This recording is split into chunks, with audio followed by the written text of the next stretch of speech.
up? What up? Good morning. Good morning.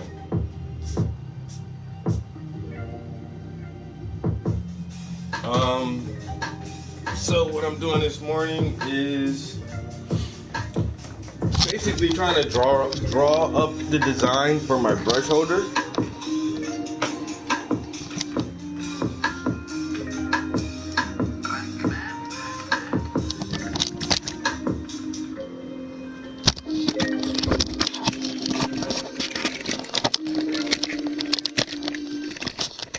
Probably try to go. Probably try to do a product development with me and all love to make those dishes that make a friend of people mine. happy.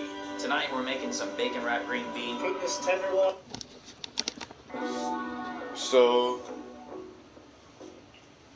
what we want to do is take this little cardboard brush holder display, and I'm basically going to draw up the design for it, which is very simple, and going to give it to a friend of mine. He's going to come up with a plastic prototype for it, and we're going to see if we can get this thing developed and get it on the market, and maybe have $1 million idea right here for a paintbrush holder for artists.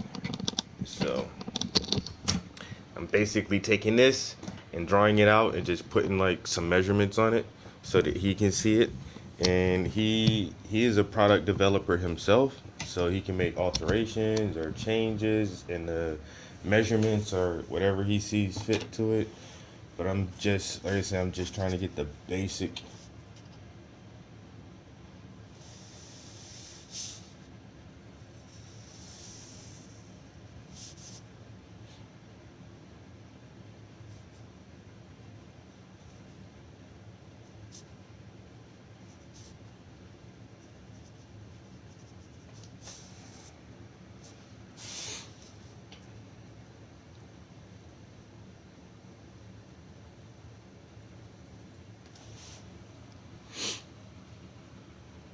Oh, I didn't flip the camera, or did I?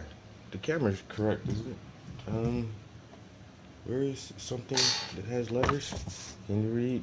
No, because that says KCALB, which is backwards, which means I never flipped the camera around.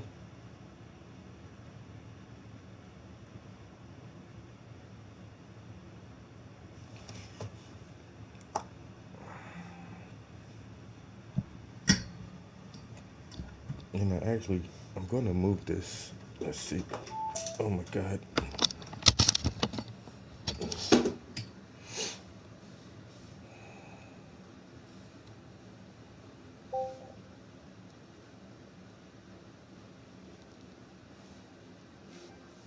Mm-hmm. Much better.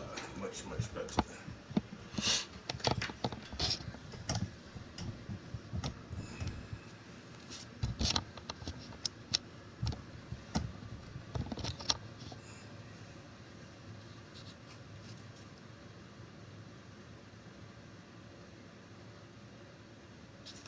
All right.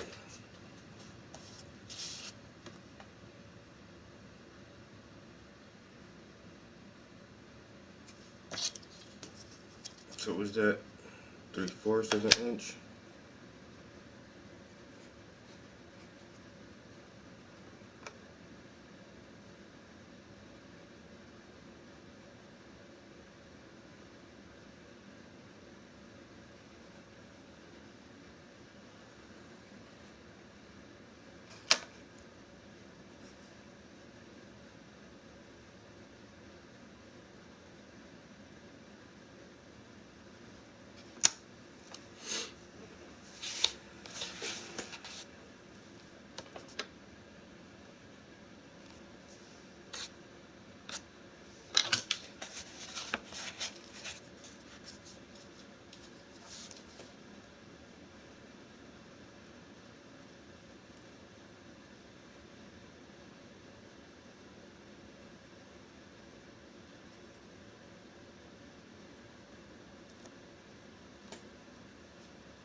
should have been darkening these lines, these ones instead, and not the cross lines.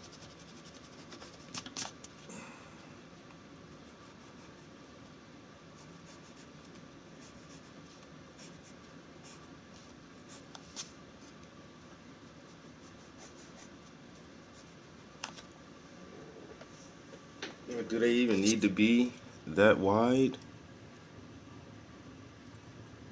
No. I think all I need is about what's the widest brush? At a half an inch really.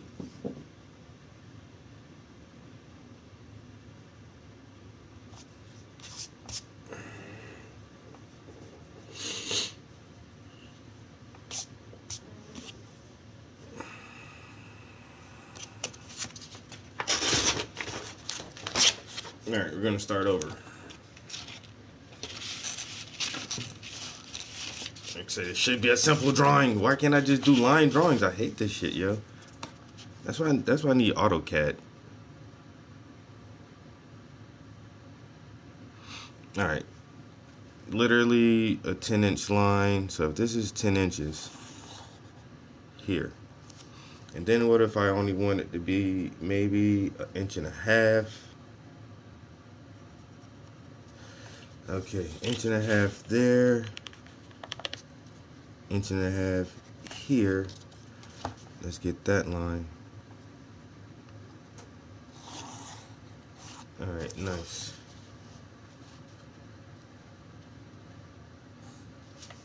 Something like that. Instead of doing it 2 inches, let's try an inch and a half. And now if I were to bring this down just what if I do a half an inch?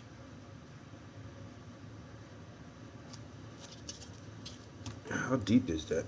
Is that not even a half? That's only 3/4. Yeah, I think 3/4 of an inch should be good, yeah. 3/4 or a half.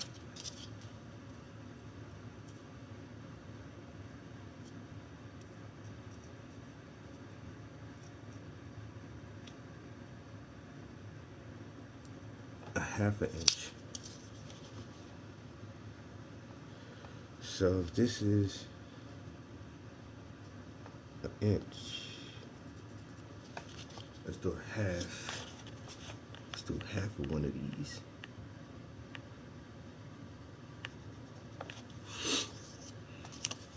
Yo, good morning, guys. What's up? What y'all doing?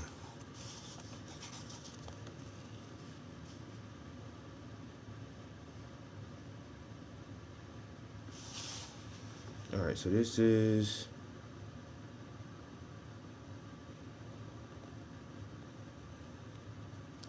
this right here is 1.5 inches. This right here is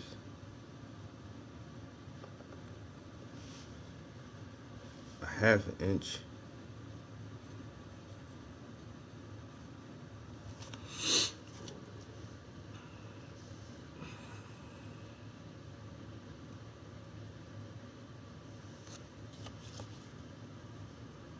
And then about an inch in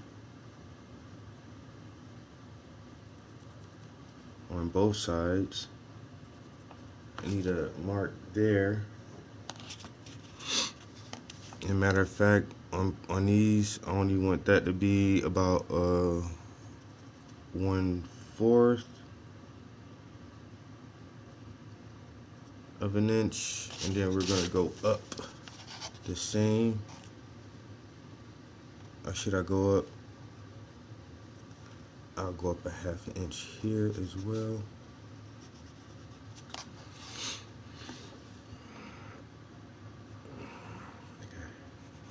Half inch here.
Hi, I'm Rex Moore with the Motley Fool in front of BMW's self-driving exhibit at CES in Las Vegas. Now, have you ever wondered how to invest in this?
Yeah, yeah, yeah, yeah, yeah.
People are not asking the right questions. They're not asking the right questions because they kind of think they already know the answers.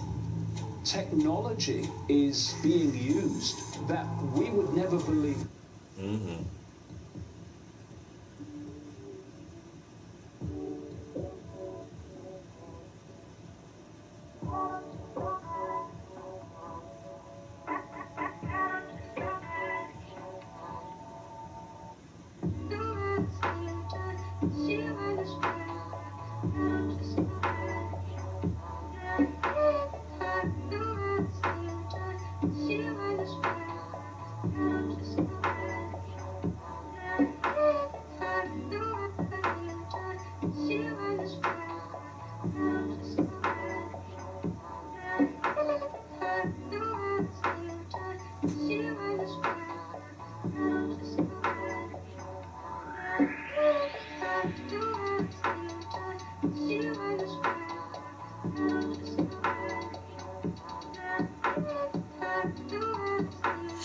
I don't know why this taking so long to send. Had to make a PDF file of this real quick. So this is essentially what this is. So you have the body of it. You need 2 of these, and then you have the feet, and you need 2 feet.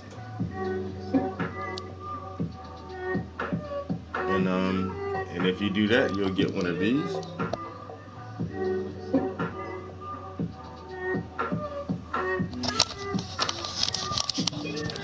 But for some reason, I can't send this file to the person I want to. It's just like taking forever to go through.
T1.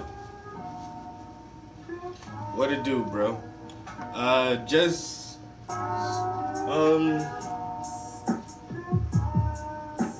finished up a blueprint drawing for this brush holder. So a friend of mine, he actually purchased, it was my most expensive sale last year. He gave me, you know what I'm saying, he spent a couple of grand on one of my paintings, and he shared some stuff with me on Facebook. I forgot what it was. Oh, so I changed my Facebook profile picture, and it's like one of my gym pics of me looking all extra buff and handsome in the gym and shit. And I know a bunch of older guys, and they're like, oh, you know, they're complimenting me or whatever. And because they used to be really fit and exercising and stuff. And so one of the guys was like, dang, Travis, what's your max bench? And I'm like, 285. And it's like, oh, wow, that's pretty good, bro. I remember when I used to bench and this and that. And then one of the guys, he posted a link for a workout bench that has a foot operated jack system. So it's like, it's hard to describe, but he came up with like this fucking jack system for a weight bench where you can jack the bench up as high as you want it or jack the whole bench down. And you can, while you're laying on the bench, there's a pedal for your foot, and you just jack it up or down with your fucking foot.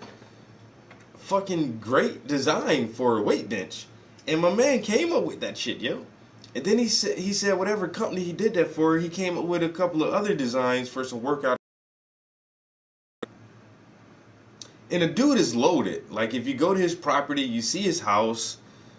He has like 5 buildings on his property. He has this big ass house. He has an outside kitchen, a pool, a second house, a big ass workshop, a garage. It's like, when you look at his property and you go in his house, you see all the art that he's collected.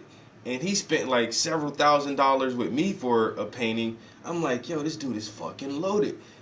And he just seems like this old quiet guy's like, I didn't want to ask him, like, where the fuck you make your money at, bro? How the fuck you get all this shit? How'd you make your money, dude? And so, I don't know if that was the main way he made his money, but he was a engineer, designer, and like, he fucking designed some hot ass shit for some major companies, and I know he made tons of bread off of that shit. But he was showing me like the equipment that he designed back in the day, and I was like, damn, bro, that shit hot, yo. I was like, I had an idea, some little dumbass idea to design some shit, and I showed him my paintbrush holder. He was like, yo, fuck that, bro. Send me a fucking.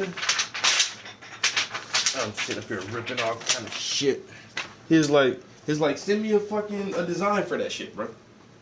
He's like, draw up a design and the measurements and send it to me, and I'll make one. He's like, I got some professional grade plastic laying around. I'll make one of these things out of plastic and make it look really decent. He said we can shop that shit around to some investors, see if we can get somebody to invest in that shit, get a couple of prototypes made, and maybe get that shit in stores or Amazon or somewhere. I don't know. I'll sell that shit at the dollar store for $2. All I need is a 500,000 people to buy that shit, and then I'm a millionaire. Been trying to come up with some little dumbass, just dumb, cheap product. Sell that shit for $1 to 1 million people. Man, they 300 million people in the United States. 300 million. 300. You can't get 1 million people to buy your product? That's all I need, man. I don't need all 300 million people to buy my shit. All I need is 1 million people, yo. Buy my product. Make me a millionaire, motherfucker. I don't even need to be a millionaire, honestly. All I need is $900,000. It don't even got to be $1 million. I don't need the whole mill. Give me $900,000. Right now. Right now, at this very moment. If somebody put $900,000 in your bank account, you couldn't make that shit work for yourself? You couldn't do something with that shit? Give me $900,000. I'm gonna show you what I'm gonna do with that bitch, yo. I'm become a real investor. I'm buying some Google stock. I'm buying some Tesla stock. I'm gonna go buy the projects. The projects down the street. I'm about to go buy the projects. 900,000. Let me get that.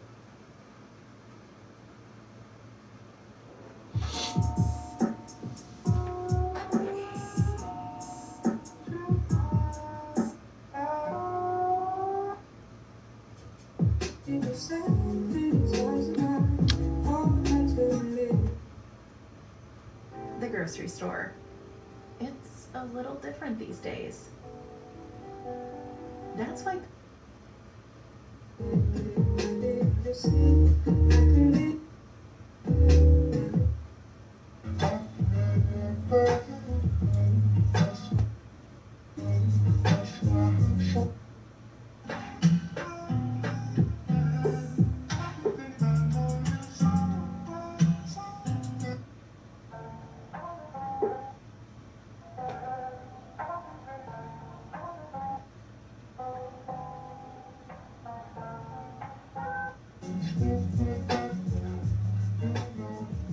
Alright, I got the design drawn up and the measurements to send to the guy. So that's one thing I've done this morning that was productive. Now I'm going to start putting the underpainting on my new commission. Cause this money don't stop rolling in, man. I gotta grab this shit while that shit rolling in. Grab that money. Got a canvas right here with a little baby on it. I'm about to paint the hell out of this shit for my homeboy. I love getting commissions from people I actually know. You know what I'm saying? I know my homie for years now. This motherfucker called me the other day and said, yo, Trap, I'm ready. You ready for what? I said, man, I'm ready for a painting. I stop lying, nigga. You ain't ready for no painting. He's like, yeah, it is, man. It's time, bro. The time is now. He said, I got it. I said, you for real? He said, dead up. Yo, I'm ready for my painting. He said, I want a painting of my daughter. Say less, nigga. What's good? You know what I'm saying? Motherfuckers, I've been saying this since I've been in college, man. I know I've been telling you since I've been in college I'm gonna get a painting. I'm ready for that shit now. How much your deposit is? I said, man, my deposit $200. Fuck it, I'm about to send you $350. I said, oh, okay, let me go get this picture printed out right now. This nigga is not playing. Let me go get this thing right now. Let me go do this. But my man said, I'm about to send you $350 for a deposit. I said, God damn, bro. You ain't got to send the whole $350. I only require a $200 deposit, but if you want to send me more money, I'm not going to tell you no.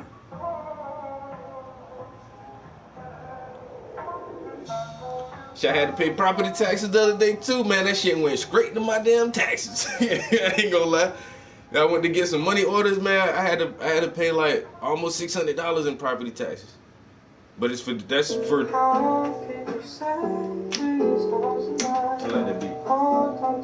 But my property taxes on this house, I have it broken down monthly installments. It's basically like almost a cheap ass rent. I think my monthly city property taxes is right at $250, like $230 or $250 or something like that. And so each month I can pay $2 something for the month, or for the half of the year I can pay like, I think it's like $800-900. I think for the whole year my city property taxes are like $1,600 or $1,700. It's not a whole lot. It's less than $2,000. But so I do it in installments. I don't be trying to pay all that shit at one time. I'm like kicking out $800 fucking dollars at once. I don't like doing that shit. But so I paid.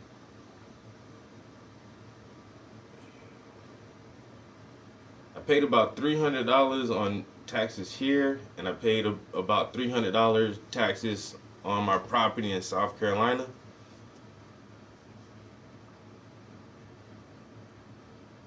Oh, Payday 2. That shit looked like a good ass game, yo. I downloaded that shit for free and never really played that shit though. Never really played the Payday. It's like the bank heist job. Oh. So yeah, I say my homeboy. What is this?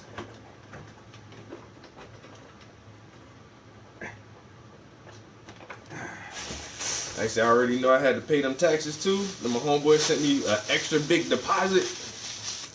I took all that shit. Let's put this to good use. Get these taxes paid up. You know, if you don't pay your property taxes, it ain't your property no more. Even though you paid for it. Even though you paid for your property, you gotta pay the taxes. You don't pay the taxes, they take your property. That shit don't seem right to me, but you know, this is America. This how we do it here in America. So yesterday I varnished the black painting with the gold gild on it. I got that varnished. There's another small painting that I need to ship out. I had to revarnish that one. I actually got the sketch on the canvas and got the canvas toned yesterday. And this morning I did the the drawing for the paintbrush holder.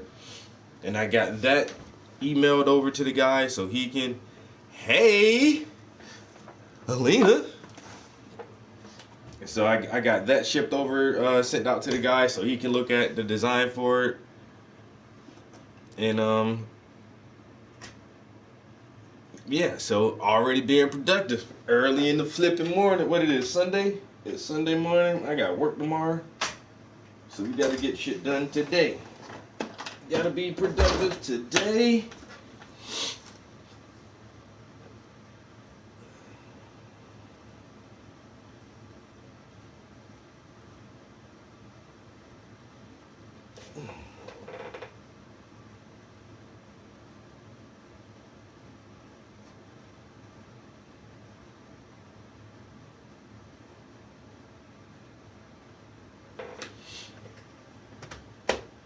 At University of Phoenix, we understand you can't change your work schedule or his practice schedule, but you can start. I can skip this commercial though.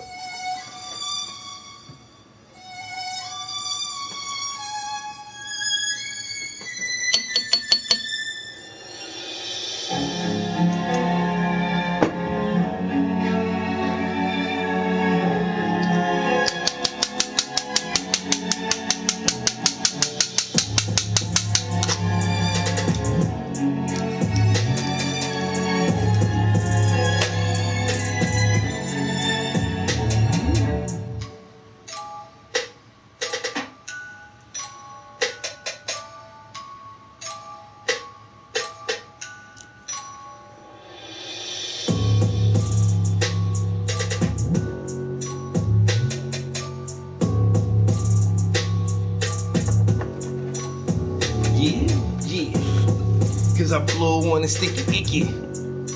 Motherfuckers get with me. Motherfuckers sacking shit at. Oh, you don't really wanna get trippy. Don't get the shit twisted.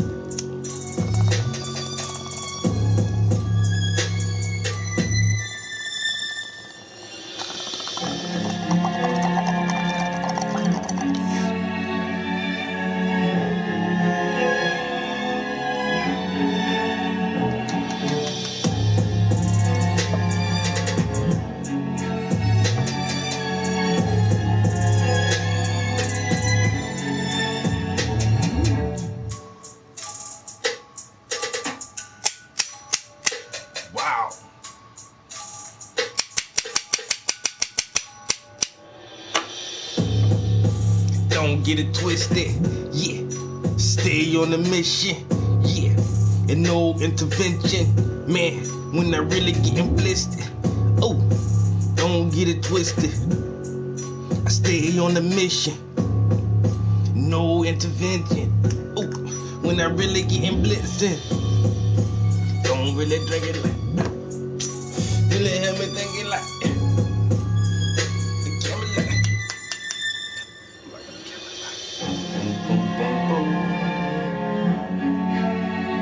Good morning, good morning, good morning, everybody.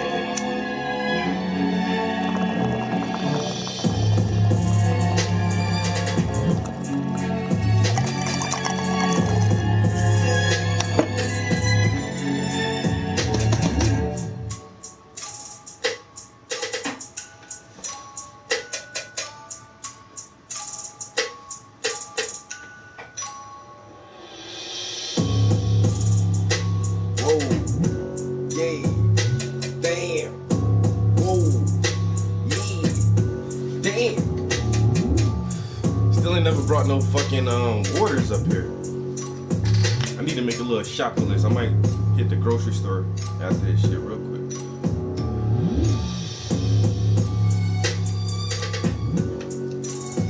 I almost cost too gangster for that shit though. Bum bum bum. Bum bum bum bum. Bum bum bum bum.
Oh yeah, the grocery list. You better write that shit down. That's how I do, like, cause I don't be trying to wander around the fucking store aimlessly, trying to remember or decide if I should or should not. Like, man, fuck this. I need to know exactly what I need. I need some dish detergent. I need some water. I need some fucking ground beef and some chicken.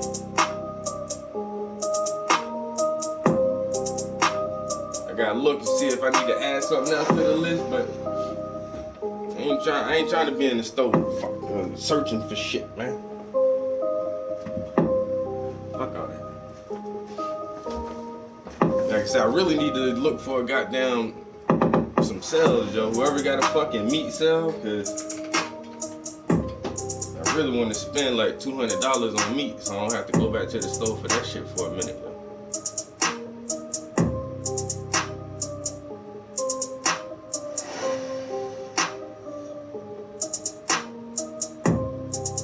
dish detergent.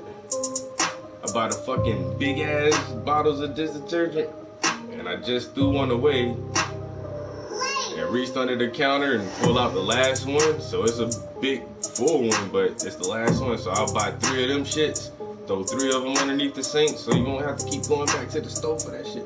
I ain't bought dish detergent in. I don't think I bought dish detergent this year, yo. This will be the first time this year for me fucking buying dish detergent.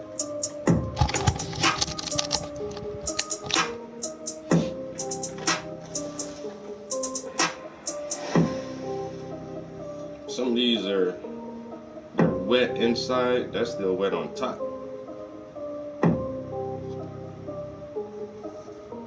It's wet on the inside. On the inside. I want to use this, but I don't feel like scraping this shit off. Can I just use this side? Pennsylvania American Water doesn't just yeah. fuel the You know what?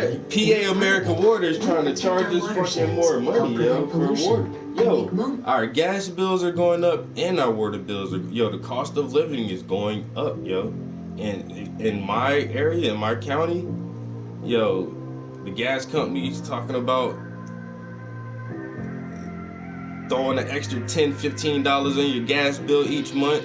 The water company talking about throwing an extra $6, $7 on your water bill each month. It's like, goddamn, people.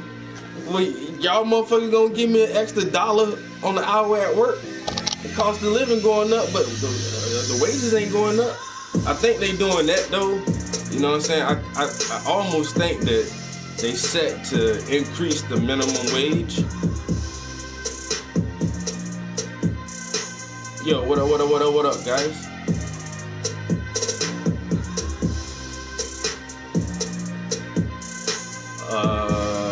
Novocaine Rebel XX. The white man is the deal.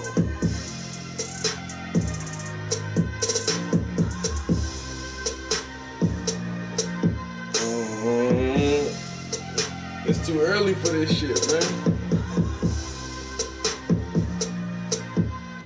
But yeah, I think they already know like the minimum wage might go up like nationally, and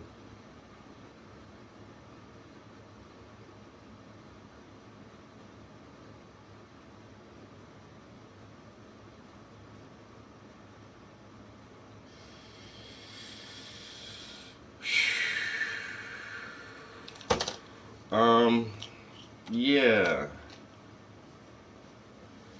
So if the minimum wage goes up, like everybody's gonna want to charge more for shit. You know what I'm saying? And that's the inflation, and that's what people fear, especially you know, businesses and corporations fear that inflation is like, yo, we're just gonna have to charge you more, or money is not gonna be worth shit. But then they just don't want to like close the wealth gap. So now like shit is already going up. Like the market is fluctuating so fucking hard right now. But this whole COVID shit, then you have like a temporary UBI. You know, the gas industry is like really weird right now. And like shit is like, this is what I was saying, yo, like this shit is going to fuck up our economy. Y'all motherfuckers keep worrying about getting sick, wearing a mask, doing all this other shit. It's like, nah, bitches. Yo, these motherfuckers talking about charging me more for gas and water, like all kind of shit going on right now, yo. Like, you see that, bro? I'm trying to. I'm gonna let you handle that. Bruh. But anyway, like I said, man, this shit is weird. Our economy is in some kind of weird ass fluctuation right now. We don't know if this shit is going to be like some major depression, recession type shit, or what. People just don't know what to expect right now. And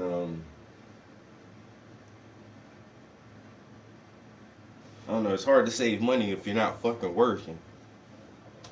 And now they're turning this thing into a socialism because so many people are dependent on the government right now, and this government dependency may last longer than some people actually plan on. And now even small businesses, non-profits, and other corporations are getting subsidized by the government. Yo, this whole shit is socialism.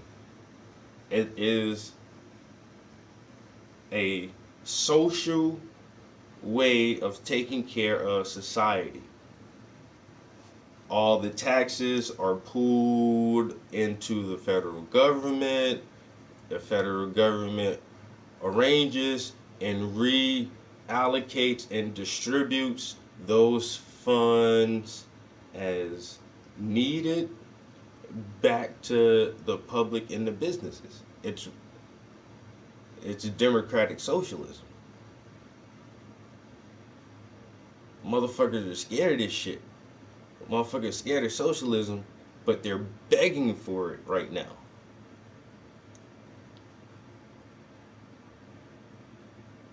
A capitalistic society says you make money, you earn capital, and you save and invest your money, so in times of stress like this, you survive off of your savings and investments. Not in times of economic stress, you beg the government for subsidies and bailouts. And once again, motherfuckers always talk shit about goddamn socialism. What the fuck you think this shit is right now? Talking about rent freezes and extended periods to pay utilities and shit like that. Like, really? I still pay my bills on time.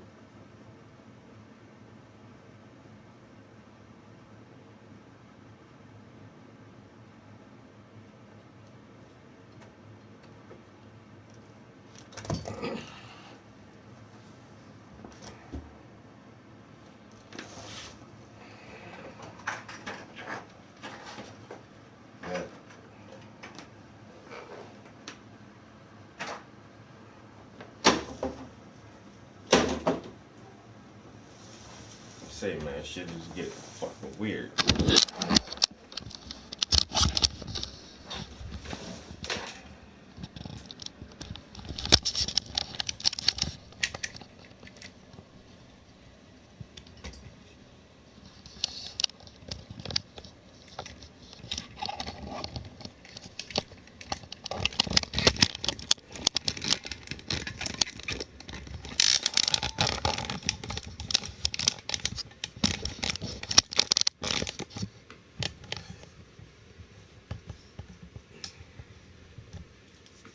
Motherfuckers wake up like, who can I troll?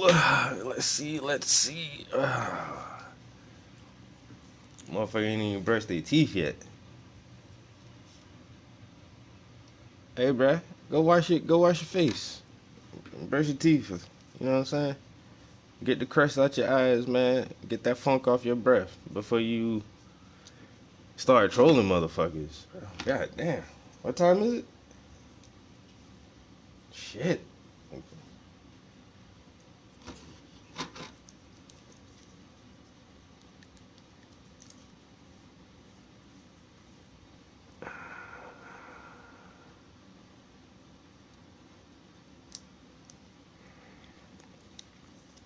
I'm trying to think, like,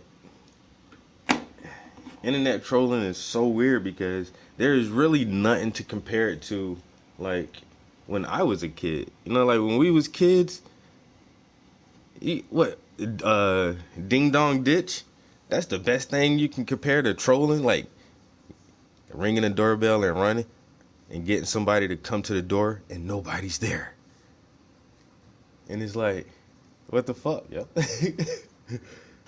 That was our best shit. Like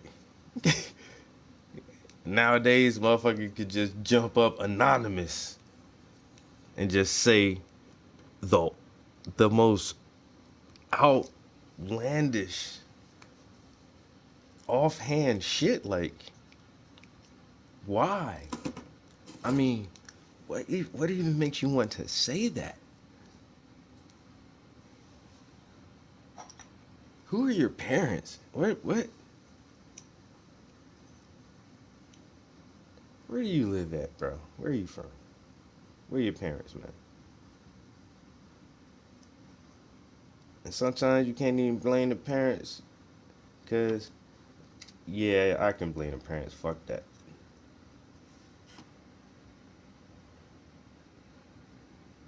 I bet your parents are not proud of you.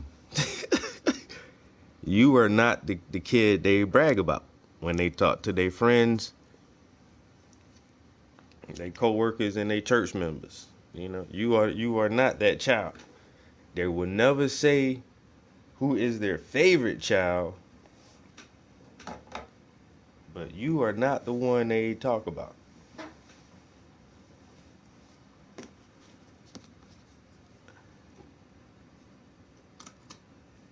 Oh, Sarah and Jeremy this, and Sarah and Jeremy that. Oh, and Jeremy did this, and Sarah and did that, and Jeremy and what about Cal? Oh, yeah, Cal, he doing all right. He okay. But Sarah and Jeremy.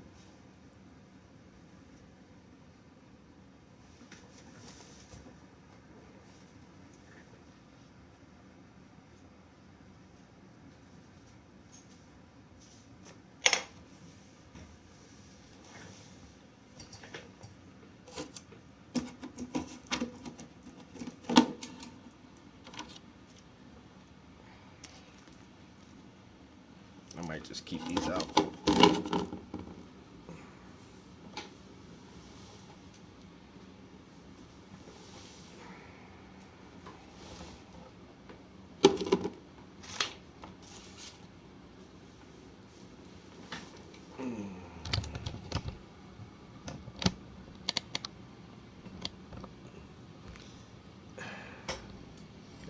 Being a troll, that shit is not only embarrassing to yourself, it's embarrassing to like your parents, man.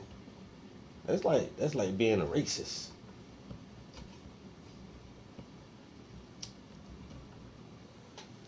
I swear it is. It's really close. Being a troll, just like, why? Why do you do this? Why are you so ignorant? It's just like all these why questions, like why do you want to like act that way? Fucking troll. I never thought about it like that. Like, it's definitely not racism, but like the word troll and the word racist are like similar type words, yo. You're a racist. You're a fucking troll. I hate you fucking trolls.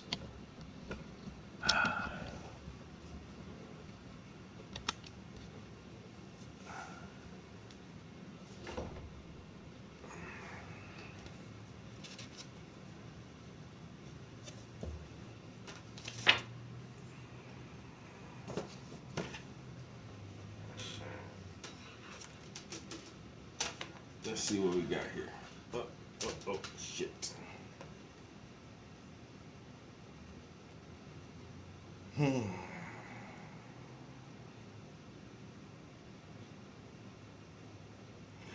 Mr. Bombastic. Wow.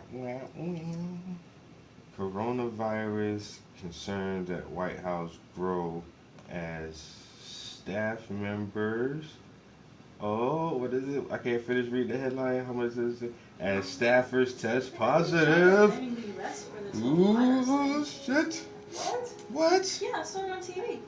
That's crazy. I saw it on TV. Several White House Coronavirus. staffers and members of the Secret Service who work in close proximity to the president on a daily basis have now tested positive for COVID-19. We know that. Fox News also confirmed one of them, as David just mentioned for us, is the... Yo, but the staffers test positive. Yo, that shit don't mean nothing. Yo, I seen this video. Now, once again, yo, this shit don't... There's no dates, no locations. It's just people talking, and it's so hard to pinpoint this shit, yo. Like, when did these people really say this shit, yo? But yo, it was two guys talking, and one of them was like, yeah, something, and yeah, but everybody's always around the president and still in close proximity. He's like, those guys aren't scared because they've already been vaccinated, and he's like, I wonder if they're gonna make it mandatory and for the public, and he was like no, or some shit, but and then the audio got kind of fuzzy. Damn, yo, that's why I ain't even said nothing about that shit, because I can't find that fucking clip. I don't know. And then there's this other clip that I seen, yo, like, it's really weird, and I wasn't gonna share it on my social media once again, because you can't fucking tell. Like, people can take a video and type whatever the fuck they want on it and be like, it's this, and then you're like, well, how the fuck do I know that's what it is just because you said it is that, you know? And I ain't gonna lie, y'all, it's embarrassing, well, to me, because once again, I try to use social media as a tool. I post funny shit occasionally, most of the time, and for long extended periods of time I only post like social commentary. And it's weird, like, I know there's just a bunch of internet warriors out there, but never try to brag, man, but I put my time in, yo. I actually beat the fucking streets. I've spoke at fucking rallies. I've given lectures, yo. I've passed out information. I've talked to people. I went and protested the Bilderberg group, like, physically went and protested these. Like, I've done my could I still be doing that shit? Yeah. Do I think more people are aware of how the system operates? Yes. And people going out there exposing motherfuckers and putting information out there and utilizing the internet as a tool to share this information on a global scale is, like, very, very much needed. And now we can educate ourselves almost as well as a school educational system, a standard educational system can teach a kid. We can almost learn just as well.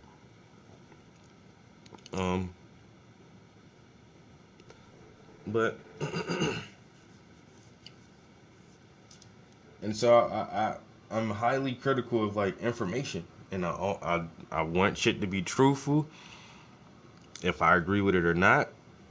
Even if it's an opinion, I don't want it to be like such a totally obnoxious opinion that's so ridiculous. You know what I'm saying? Just weird shit like that. So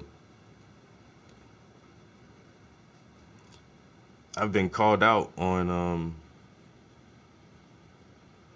some shit that I've posted before, and motherfuckers went back and fact checked that shit, and it was like, look, bro, this shit is fucking fake as shit, dude. You're just reposting some shit you don't even know about.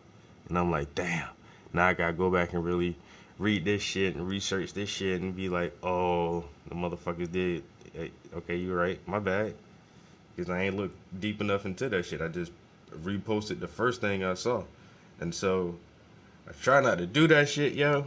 That shit is just like, It's like, you're right. Fuck. Let me quietly take this post down. But oh damn, why didn't I get that color? Maybe because no. I still may have to get some more orange. But so there's this other video I came across, and actually somebody sent it to me. Once again, y'all, like on my social media, I try to only link and connect with like smart motherfuckers who I consider smart, intelligent, and who post like relevant stuff, funny shit, but it ain't not bullshit all the time. Like, let's try to always share some information, current events, or I don't know, something. Keep everybody up on what the fuck is going on and shit. And so trying to follow those people, people are always sending me shit like links, clips, and all kind of shit. So my homeboy sent me this one damn link to a Instagram post. Yo, this shit was crazy, yo. It's like this old lady. Now this is what it looks like in the video. It looks like an older woman is laying on a steel table and she's in a body bag, zipped all the way open, and she's just laying like in the bag on the table, and she has a mask on over her face, and her breathing is very, very labored and struggled. And they're speaking in a different language. I don't know what it is. It could be like Italian or Portuguese. I don't know. But then the caption says, "They told me my grandmother was dead, and we didn't believe them. We wanted to see her body. They pulled her out the morgue, and she was still alive." Saying that she died from COVID-19, and they already told the family that, oh, grandma passed away at such and such hour. Here's the paperwork, and it was like, whoa, we ain't see her body though. It was like, oh, well, we already got her, in a box on ice or whatever. And it was like, nah. I want to see my grandma. And they say the old lady was still alive. Now, once again, I don't know how true that shit is, or what the real story. Like I say, these motherfuckers weren't even speaking English. I don't speak no other languages, man. I only speak English. I can't interpret what the fuck they were saying. I don't know really what was going on in that video. So, I was kind of hesitant. To share that shit. But then I shared it anyway, and I just said exactly that. I was like, yo, there are so many questions here. Like, where are they at? What hospital is this? What hospital or morgue is this? Who are these people? What is her name? Like, did the family go to the cops or to their local news media? And I posted it like that. And then that shit don't really get nobody attention. But I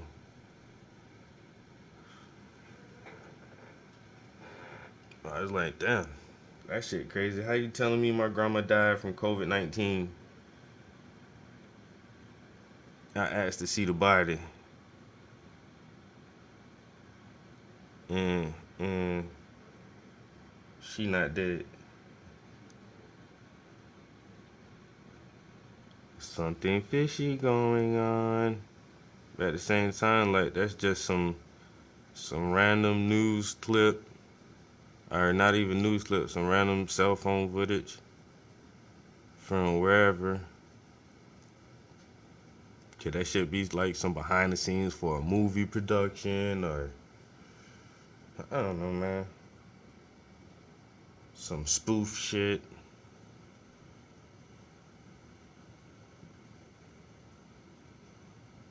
And then once again, that shit was in a different language, but still, like, I don't know, some shit like that seemed like it may make fucking international headlines.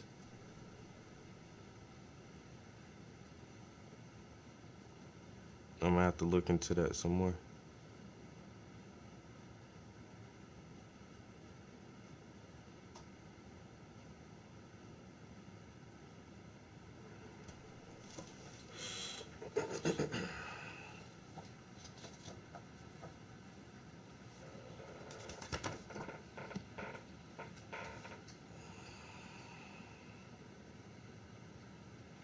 Right, bro? I'm telling you, that shit just how they reported this story is if that shit really did happen like that, yo, that is some crazy ass shit. But at the same time, like, I seen this other video. I don't know how true that shit is, but it was like, oh, them motherfuckers don't worry about that shit because they got the vaccine for it. And it's like, did he just really say that? Did these motherfuckers got the vaccine already?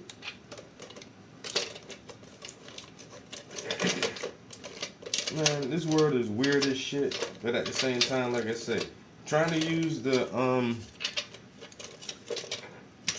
internet as a tool is one thing, but knowing that other motherfuckers use that shit as a weapon to put out false information is definitely another thing, yo. And that's the part, like, I don't know. But knowing, like, factual things about different countries and nations that have done shit, and knowing, like, real shit, it's hard to believe that they won't do certain fucking things. Like, motherfuckers are crazy, yo. The people in power are fucking crazy.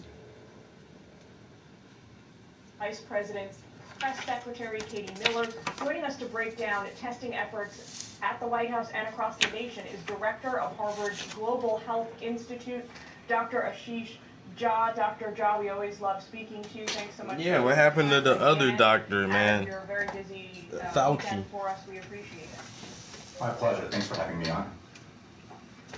So, everybody got tired of Fauci already. We got to talk to somebody else now, man. Fauci don't seem believable anymore. The White House says they're now going to test everybody who comes into close proximity with President Trump to prevent higher probability of him contacting the virus. That sounds great, but tell us, does that, like, is this even a realistic goal in the sense that you can test somebody once and know that they're fine that day, but then if they're going to just see the president the day after, are they going to be testing White House staffers every single day, and is that what they would need to do? Yeah, so it just tells you how difficult it is to maintain a completely safe environment. And obviously, keeping the president and the vice president safe are of the highest priority. And so I think they probably do need to be doing daily testing, but even that isn't going to be 100% foolproof. Because we know that you can have the virus and test negative. It's just not a perfect test. It's a pretty good test, but it's not perfect. So I understand the strategy they're using. I think it's the right strategy.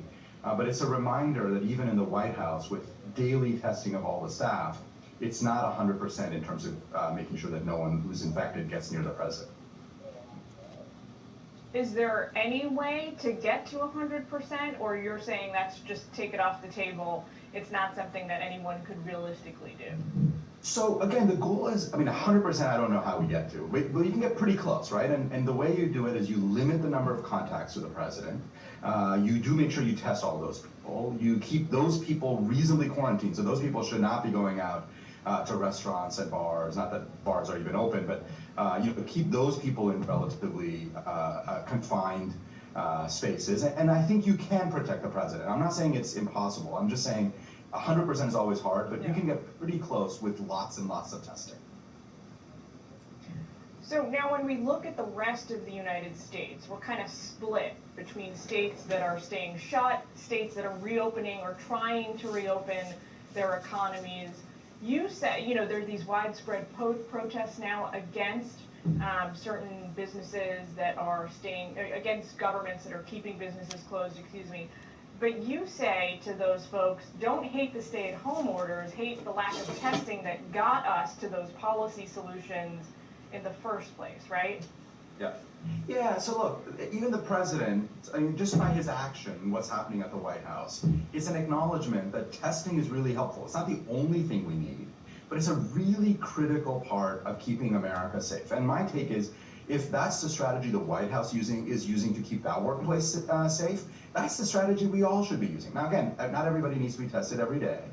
But we do need a lot more testing as a key part of keeping people safe so that we can open up safely and get our economy back and make sure that people don't get infected and die in large numbers. We can do both of those things, keep people safe and open the economy. But testing is a really fundamental part of that. Yeah. Good reminder there. Good point that maybe the White House on this is leading by example. So when the president talks about testing not being a universal necessity, look at what the White House staff is implementing to keep him safe. I want to get your final thoughts on this terrible news we're hearing now, where a number of children, I don't want to misstate what's happening, so correct me if I get this wrong, but a number of young children are getting these sort of secondary inflammatory diseases resulting from COVID-19. We know that one 5-year-old now has died in New York. Tell us about what you see in this sort of new developing piece of the puzzle. Yeah, so one of the bright spots of this terrible pandemic, and one of the sort of silver linings, has been that kids have generally done very well. They do get infected, they do spread the disease, but they generally themselves don't end up getting very sick. And it's very, very rare when kids die. Obviously, anytime a child dies of anything, including COVID, it's a tragedy. What we are seeing is that we're learning a lot about this virus, including that it sets off an immune reaction that in kids can really cause a lot of difficulties. Again, most kids end up getting through it okay. I don't want people to get excessively worried. But it is something we're going to have to watch carefully and learn more about. Because obviously, if it leads to kids getting very sick, that is something we're going to have to pay a lot of attention. And obviously, it would be a very devastating game changer, you know, not just for Americans, but for folks all over the world. Dr. Jha, we'd love to get you back soon. Thanks for sharing your expertise with us today. Thanks for having me on.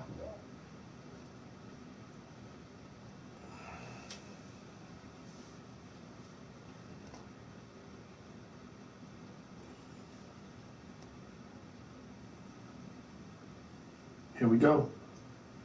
And boom, we're live. Graham, great to see you again. Nice to be back with you, Joe. And we were just talking about your new book, America Before, that there's two versions of it. There's one version, and then there's a newer version that's a Barnes & Noble version that's specific to Barnes & Noble that has an extra whole chapter in it. That's correct, yeah. Yeah, and so they can get that at Barnes & Noble. I'm just trying to keep bookstores alive, man. They're on the way out. I think it's really important, and that's one of the reasons that I did this, because I had finished the book, and then Barnes & Noble came to me through my publishers and said they would like to do a special edition of the book. But in order to do that, I needed to write them extra material. And I had a lot of material that I hadn't put in the book, and I thought, well, this is an opportunity to put that out there. Beautiful. So if people want that, it's a little bit different, and there's a small gold square. Okay, so first of all, my website, grahamhancock.com, has a page about America Before. And the link to the Barnes & Noble edition is there, as well as the link to the standard edition, which is on Amazon and iTunes and all kinds of other places. So grahamhancock.com and the America Before page, the link to the Barnes & Noble edition is right there. All right, there it is. So how is this, before we even get into the book, what is it? Go to Talks and Events. Okay, we're on the Graham Hancock website. No, go to books. Go to books. Go to America Before. Bam. Bam. There it is. Go to United States, you can see Amazon, Barnes, and there's Barnes & Noble. Special edition. Special edition. Click on that. There you go. And then the ebook as well. The ebook is available. The audiobook, which I read myself, is available there. Then if you scroll down, oops, that shouldn't be there. Damn pop-ups. Damn Sons pop-ups. of bitches. I am so happy you read it yourself. I get angry when someone else reads someone who I'm like, come on, he can talk. Yeah, I enjoy reading my books myself, and what I've what I've learned from feedback I get from audiences at presentations is people like me doing that. Oh yeah, for sure. Yeah. Yeah, 100%. It's just weird when someone else is talking in your voice. Like, hey man, I know you're not Graham. You know that I write fiction as well as non-fiction. Yeah. And the one thing I can't read is my fiction. Really? Because fiction requires accents. You really need an actor Yes. to read a fiction book who can get into the different characters. But for a non-fiction book like America Before, it's very straightforward for me just to read it myself. I agree. I'm a tremendous Stephen King fan, but when I read Stephen King's books where he reads them or listen to them when he reads them, they're terrible.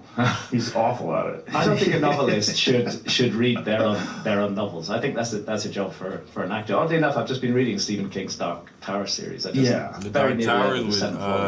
Yeah, I'm just a giant fan of his, but Me man, too. when he reads it like he's just reading it. Yeah. It's like, oof, this is rough.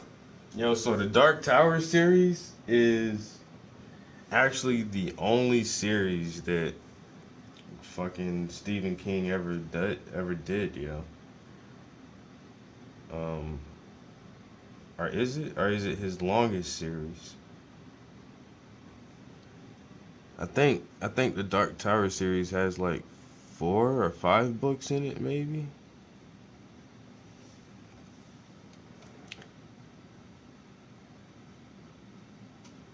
Hey Siri,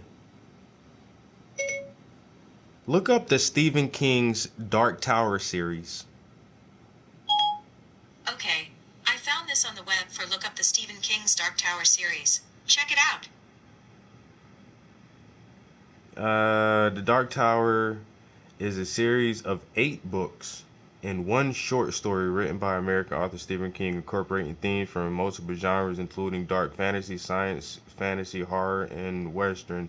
It describes a gunslinger in his quest towards a tower, the nature of which is both physical and metaphorical. The series, in its use of the Dark Tower, expands upon Stephen King's multiverse, and in doing so links together many of his other novels. He wrote this shit from 1982 to 2012. The Gunslinger, The Drawing of the Three, The Wastelands, Wizard and Glass, The Little Sisters of Eluria, Wolves of the Kala, Song of Susanna, The Dark Tower, The Wind Through the Keyhole. I only read the first one, yo. And they made a movie about it.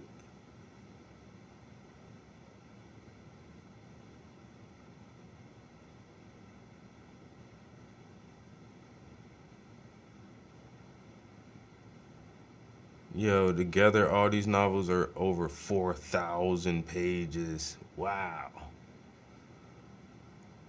But I read the first one. It's the character's name is Roland.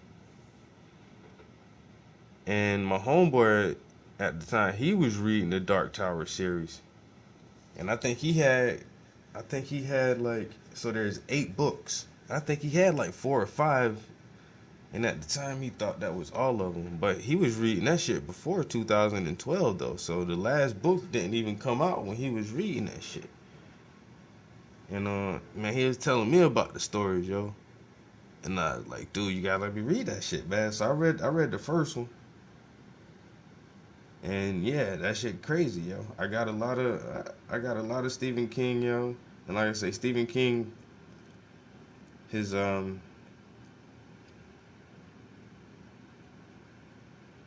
book, The Stand, was like my first long book, yo. Like The Stand was long as shit, yo. I read that shit, and then I read Jurassic Park. Like Jurassic Park, that shit long as fuck too, yo. That's a big, thick ass book. But like The Stand was like the first book I looked at. That shit, I was like, down, you know, if I want to read it, because am I gonna finish this long ass book? That shit like 600 something pages. I'm like, damn. But yo, that shit so good, yo.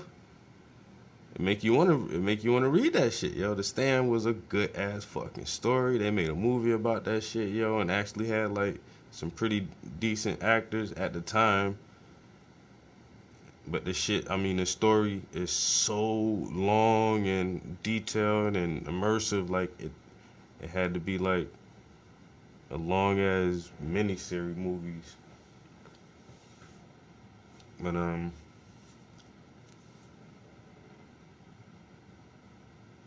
yo, that gunslinger shit. So how did I get on the gunslinger? Oh, cause Graham Hancock told me he was reading the gunslinger. But I'll tell you how dope the gunslinger series is, yo. Like I said I only read the first book. I never read the entire series, but they made fucking comic book versions of that shit, yo. That's how good the fucking story was. They made a movie from it, a comic book series. Yo, that shit can be a fucking anime if they want that shit to be.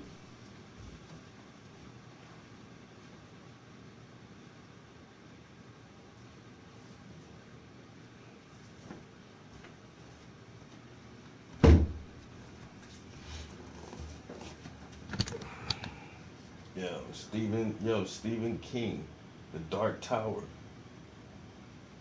The Gunslinger.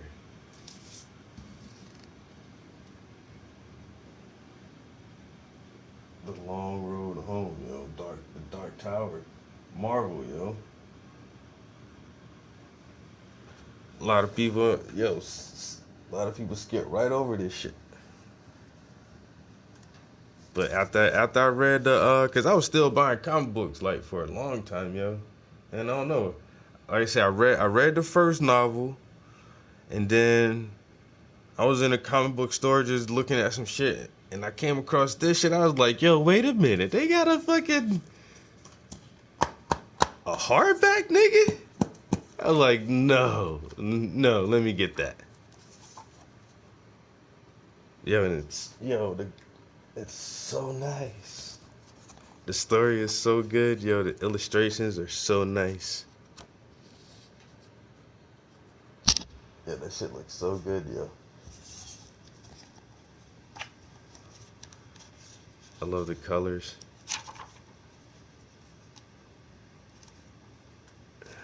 Yo, this shit was good as hell. And then like it did explain like some more of the backstory, or then they give you some concept art.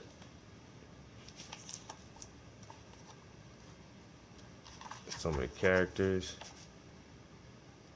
The fucking Dark Tower. Yeah, so if you guys on your quarantine, you know what? Damn, that shit made me want to actually try to find the rest of those books now. I don't know, man. I've been doing like historical research and reading for a long time. I'm still reading some nonfiction. What's the name of this book again? Jesus. The Religious Case Against Belief. It's pretty good. I don't know, it's just slow reading. I really just need to go ahead and get through with that book. But I did finish a Dean Koontz book. So I actually may try to read like a nonfiction book and then read some fiction just to take a break, and then read some nonfiction and then read some fiction. If I do that, I wouldn't mind reading some Stephen King. I haven't read his stuff in a couple of years, and just try to finish reading the Dark Tower series, because the character's pretty dope, yo.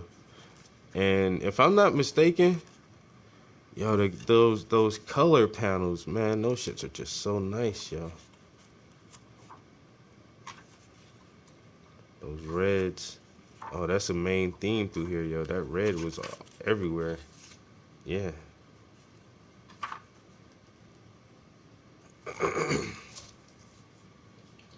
Let me see. Gunslinger movie.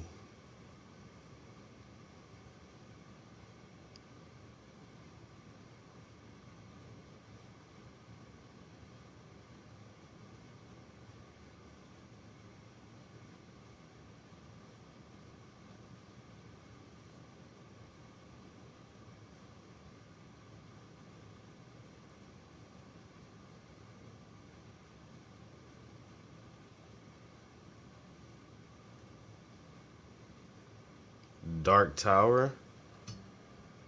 And you know what? I've never watched this movie, but the Dark Tower has... Is that Kristen Bell? Yo, the Dark Tower is Idris Elba as Roland. And Christian Bale, I think he's playing the character of Slag, the Dark Man. So I might have to watch this today.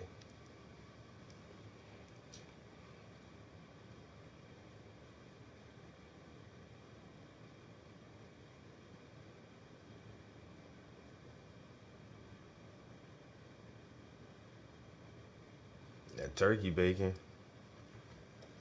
Yeah, I came straight in the studio. I ain't even eat shit yet. Haven't even eaten yet. No. I might go grab a bowl of cereal or something. It's hard to get behind. Anyway, America Before. So give us on the website. There's details about the book. There's a page where there are links to the book, and also the other thing I would like to take this opportunity to mention is I'm in America and Canada for the next 7 weeks, and I'm going to be doing something like 25 presentations in something like 20 American cities, and then 3 Canadian cities in Vancouver, Montreal, and Toronto. And that's all on the talks and events page of my website. So if anybody wants to come along and meet this old man in person, I will be doing those events. And are you doing these at theaters? And do you allow Q&As? Like how does this work? Absolutely, I allow Q&As. I encourage that. I feel as an author that, frankly speaking, I'm nothing without my audience. I owe my audience, my readers, big time. And what I try to do at events is to give back as much as I can. So if people want to take pictures with me, I am absolutely up for that. I don't understand why anybody would want to do that, but it's fun. It's kind of fun. And when people want to come to the desk where I'm signing and ask me personal questions, I'm ready to do that. Sometimes on the British book tour, which I just finished, I was behind in the event space for 4 hours after the event finished. Wow. Signing and taking pictures. But it's a joy. It's a really opportunity for me to interact with the people who actually make my work matter. So that's fantastic. Beautiful. So what inspired this? I know there's always been, well, first of all, we should just say, for people who don't know, you have been at the front of the line for decades, talking about these lost civilizations. And from reading your work, I mean, I think I first read your work in the 90s. You exposed me to a lot of these, what were at the time controversial ideas that have now been substantiated by actual evidence, particularly Göbekli Tepe and I mean the all the water erosion stuff on the Sphinx, and I've since had Dr. Robert Schoch on the podcast. Yeah, and that's when in the 90s. Now I've never read any of Graham Hancock's books, but somehow I came across some of his lectures and interviews here on YouTube years back, and then listening to him, and then I remember exactly when the first time I heard about this dude, and like Joe Rogan said, it was in like the early or mid 90s, and I was in high school, and him and Robert Schoch redated, or they were trying to redate the Sphinx. And I clearly remember that shit. That shit was in the news.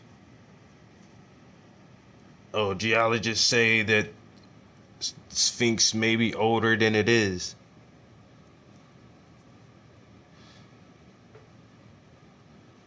And his name was in the papers, and a couple other scientists was in the papers, and Howie Khawass and all these other motherfuckers.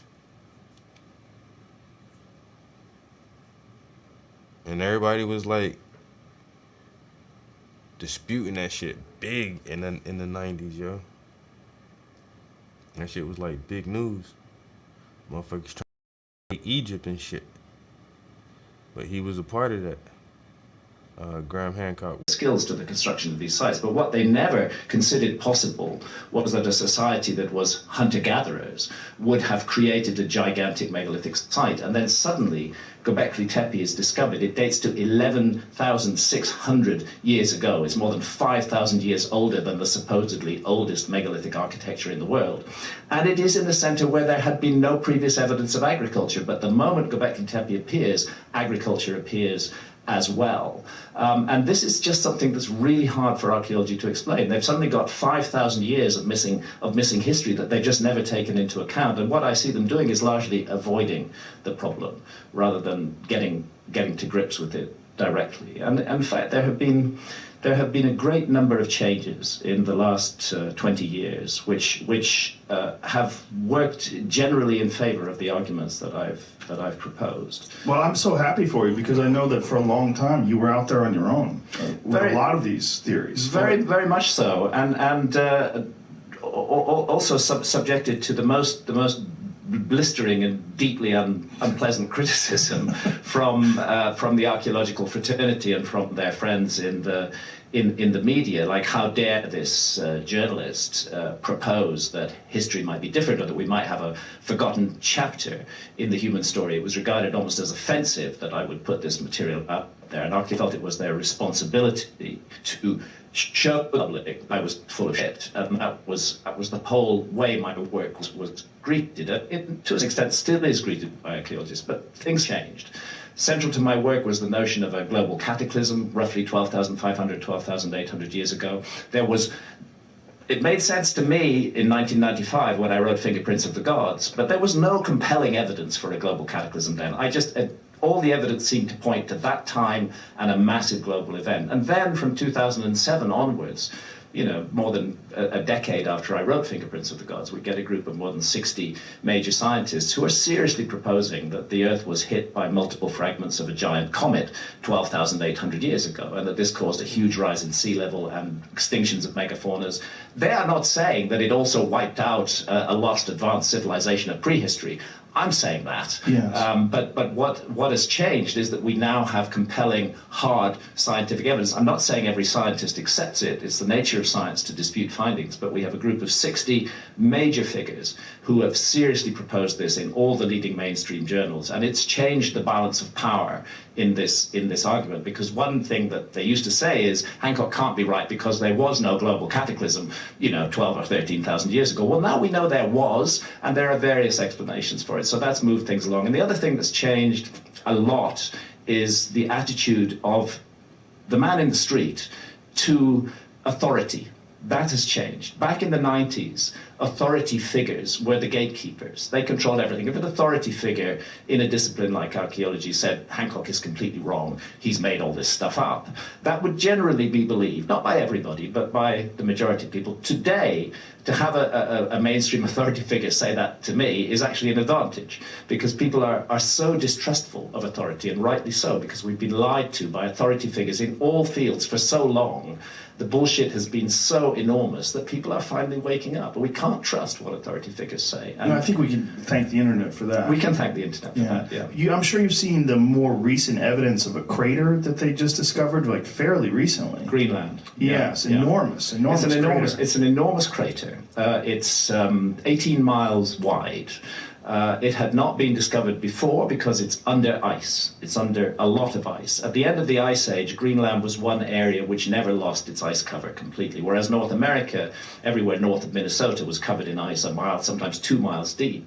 Europe, the same, Northern Europe. But Greenland kept its ice, whereas the other parts of the world lost their ice at the end of the Ice Age. And what's interesting about Greenland is there's already evidence of comet impact in Greenland, which goes back to papers published in the Proceedings of the National Academy of Sciences in 2013, that they found what are called impact proxies in Greenland. In other words, nanodiamonds, carbon spherules, and evidence of a lot of platinum and iron was found in a layer in the ice dated to 12,800 years ago. But the next development, and you're absolutely right, and this was just a few months ago, was the discovery of this humongous crater in Greenland, and evidence that it was caused by an iron impactor of some kind. Now, dating of it, I would be irresponsible to say that that crater definitely dates to 12,800 years ago, because the work has not been done to prove that yet. But what I can say, and what the specialists who have explored and excavated the crater are saying, is that it's recent. They can say for sure that it happened during the last ice age. Under the crater, is nothing but massively disturbed and destroyed and completely wrecked ice from the ice age, from the Pleistocene. Above it is smooth, perfect ice from our epoch, which is called the Holocene, which began about 11,600 years ago. So all the evidence suggests that this crater dates to that period between 12,800 and 11,600 years ago. But to absolutely confirm that, more work needs to be done. But it's part of a growing pattern. The Younger Dryas impact scientists, they call themselves, they call this the Younger Dryas impact hypothesis. And it's because there was a period in the Earth's geological history that geologists call the Younger Dryas, which lasted for 1,200 years, from 12,800 to 11,600 years ago. It's a very mysterious period. We see all the megafauna dying off suddenly and rapidly. We see rises in sea level. We see a huge collapse in global temperature. It's a cataclysmic epoch, and what is becoming clearer and clearer is that the evidence that the comet was behind it is extremely strong. And as more and more evidence comes in, we realize how widespread it was. So they found evidence of the impacts as far south as Antarctica now. Previously they were focused very much on North America. Now as far south as Antarctica, as far east as Syria. This was truly a global event, and it changed the world. And I think, and it's my case, that it wiped our memory of a previous episode of human civilization, that right at the epicenter of this cataclysm was a civilization that we would regard as advanced, not a simple hunter-gatherer civilization, which was utterly wiped out in this cataclysmic event. And I should say, for anyone who's really fascinated right now, please maybe pause and go listen to the two that you did with Randall Carlson, yes, where it really goes into depth about the impact, the evidence of these impacts, yes, the evidence of the very quick demise of the Ice Age, and what may have resulted in all these floods that you read about in the Epic of Gilgamesh, that you read about in Noah's Ark, and that all these things are probably tales of stories that people pass down from generation to generation that survived this time. Yeah, because we now know that at that time, between 12,800 and 11,600 years ago, truly global cataclysmic events involving rapid rises in sea level did occur, and suddenly the worldwide tradition of a global flood stops being just a myth and starts being a memory, an account of real events. It's been my privilege to work very closely with Randall Carlson. Yeah, he's amazing. Randall is absolutely amazing. He is a total genius. He's also a gentle giant and such a kind, generous, spirited person. It's a joy to work with him, and every minute spent with him is an education. I had the privilege of traveling across the Channel Scablands in Washington State with Randall, and seeing things through his eyes really opened my eyes to the scale of this disaster. You know, you could look at these giant boulders called glacial erratics, and they just look odd sitting there in the landscape. But when you really consider how they got there, that they got there in icebergs the size of oil tankers, that were carried on floods that were at least 500 up to 1,000 feet deep, that were tearing through the channeled scablands, literally ripping the landscape apart. Then the icebergs would ground on valley sides, the flood waters would recede, the icebergs would be left there, giant icebergs, and as they melted away, they revealed the rocks that they had enchained that were caught up within them, and they're scattered all over the landscape. And you look at that and you think, anything that was underneath that 12,800 years ago is gone completely. There can't be anything left of it at all. Utterly, utterly destroyed. And I would encourage people that are interested in this to please watch the YouTube videos of it, because Randall provides all sorts of video and photographic evidence where you can take a look at the landscape and you get a perspective of how immense this destruction was. Yeah, it's really important to see that, because it's easy enough to talk about floods and cataclysms, but actually to see its effect on the landscape directly it has an emotional impact. I felt emotional traveling across the Channel Scablands, realizing that this was the heart of an event that changed the world completely. And the evidence continues to build. I have, in America before, I've not gone over old ground that I went over in Magicians of the Gods that we covered in the various interviews and podcasts, in which it's really a good idea that people take a look at. But what I have done is added the new information published since 2015, which further supports the Younger Dryas impact hypothesis and the notion that multiple fragments of a giant comet hit the Earth and created an absolute global catastrophe. So what was the motivation behind creating this book, America Before? It's a curious mixture of things. I have been exploring the possibility of a lost civilization for more than 25 years. That was the essence of my book, Fingerprints of the Gods, that was published in 1995, that there has been a huge forgotten episode in human history. I continued to follow that in a series of other books, and by the time I got to 2002, when I published a book called Underworld, that followed 7 years of scuba diving on continental shelves, looking for structures that were submerged by rising sea levels at the end of the last ice age, I really felt I'd done it. I felt I'd walked the walk. I'd put out to the public a massive body of information, and I thought my role in this is over, and I can breathe a sigh of relief because it's hot in this particular kitchen, and I can go do something else. And I ended up writing a book about psychedelics. I ended up writing Supernatural: Meetings with the Ancient Teachers of Mankind, about the role of psychedelics in the origins of the human story. But then new information started to come out that touched on the lost civilization idea, and I couldn't just stand by and ignore that information. That's why I published Magicians of the Gods in 2015. And then, as I was researching that book, I became aware of something I hadn't realized before, that there's a mass of new information from the Americas, specifically from the Americas, which completely rewrites the story of human history, that the Americas have been misrepresented for a very long time by archaeology, and archaeologists will be annoyed with me for saying that. They have a way of forgetting their own errors, of saying, oh, well, we knew that all along. It wasn't the case. But the fact of the matter remains that for the best part of 50 years, from the 1960s through until about 2010, American archaeology was locked in a dogma that they actually had a name for, which was Clovis first. That they invented a name for a culture. They called them the Clovis culture. We don't know what they called themselves. They were hunter-gatherers. They first appear in the archaeological record 13,400 years ago, and they vanish from the archaeological record 12,600 years ago. And for a very long time, it was maintained adamantly that these were the first Americans, that no human being touched the soil of the Americas until 13,400 years ago. Just animals, but no human beings present at all.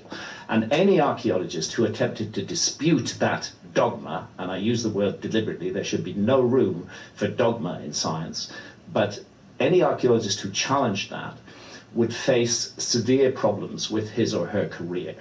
They would be mocked and humiliated at conferences, like an archaeologist called Jacques Cinq-Mars from Canada, who excavated in the Yukon. Humiliated at conferences, insulted, accused of making stuff up.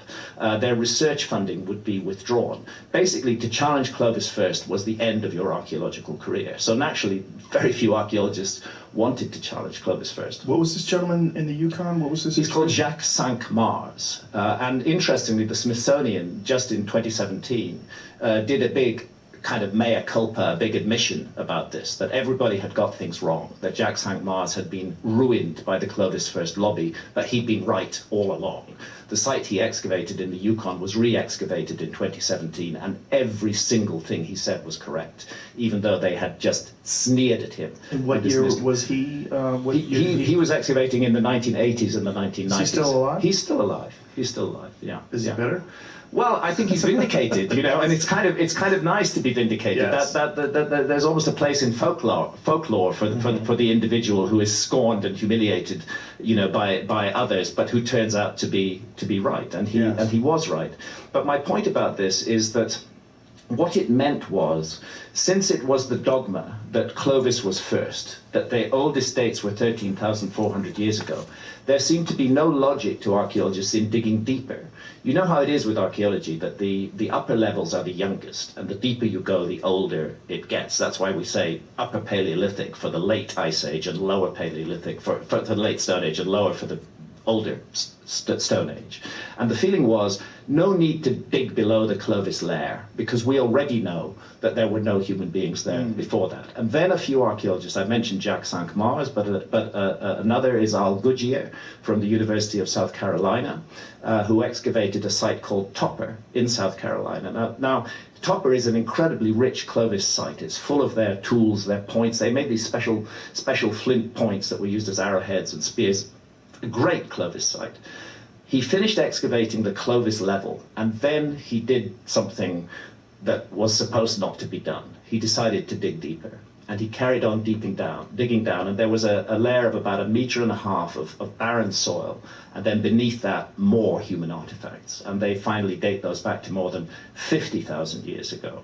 And then in 2017, published in Nature, by Tom Desmarais, who's the chief paleontologist at the San Diego Natural History Museum, and a bunch of other very high-level paleontologists, published in Nature magazine, evidence for human presence in North America 130,000 years ago. Now, this has really put the cat amongst the pigeons. Now, if humans were present in North America 130,000 years ago, and archaeologists have been telling us for 50 years that they were only present from 13,000 years ago, that's 10 times as long that we've had humans in North America capable of doing stuff, and the archaeological dogma has prevented any search for what they were doing until very recently. What was the evidence from 130,000 years ago? Okay, so it's not the, let me be clear about this, because this is something that is often misrepresented in my views. It is not the evidence for an advanced civilization that we find 130,000 years ago in America.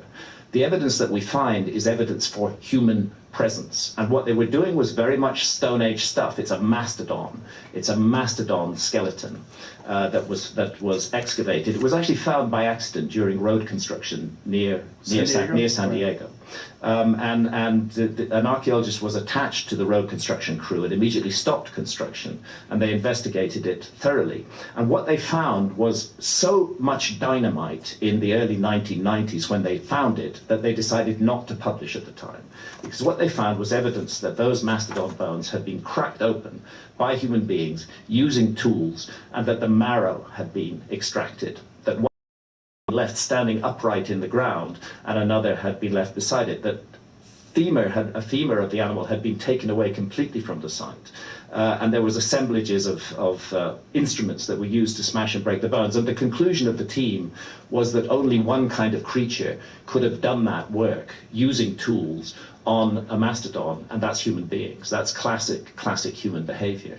So this sets the goalposts in a totally different place. Suddenly we have to consider that humans have been in America for 130,000 years.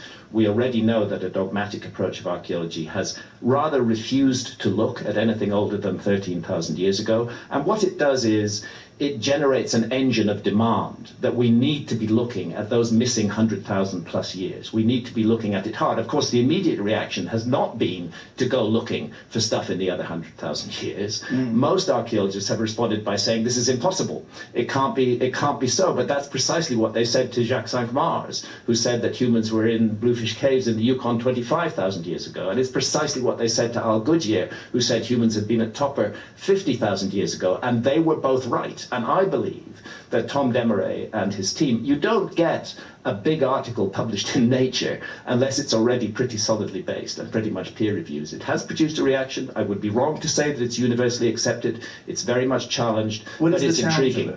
What is the challenge? The challenge fundamentally comes from we archaeologists know that there were no human beings in the Americas that far back. To put it in perspective, it's about 60,000 years before the first evidence of human beings in Europe.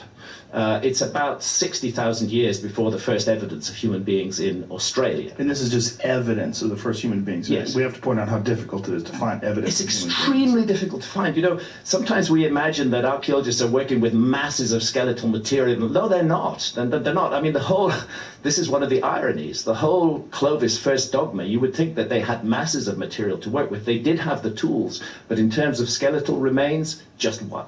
just one single skeletal remain from Now, that period. one of the things that Michael Shermer had sent me was this dispute that perhaps the bones had been cracked open by the excavation material. Yeah, by the excavation machines. I saw Michael's email last night, and I appreciate that Michael wants to continue to engage with this subject, and that's his job. He's a professional skeptic, and it's his role to do so. But what he misses out, it's true that a new paper has been published, which raises questions over the what's called the Cerruti Mastodon site, which is the site that Tom Desmarais at San Diego Natural History Museum excavated.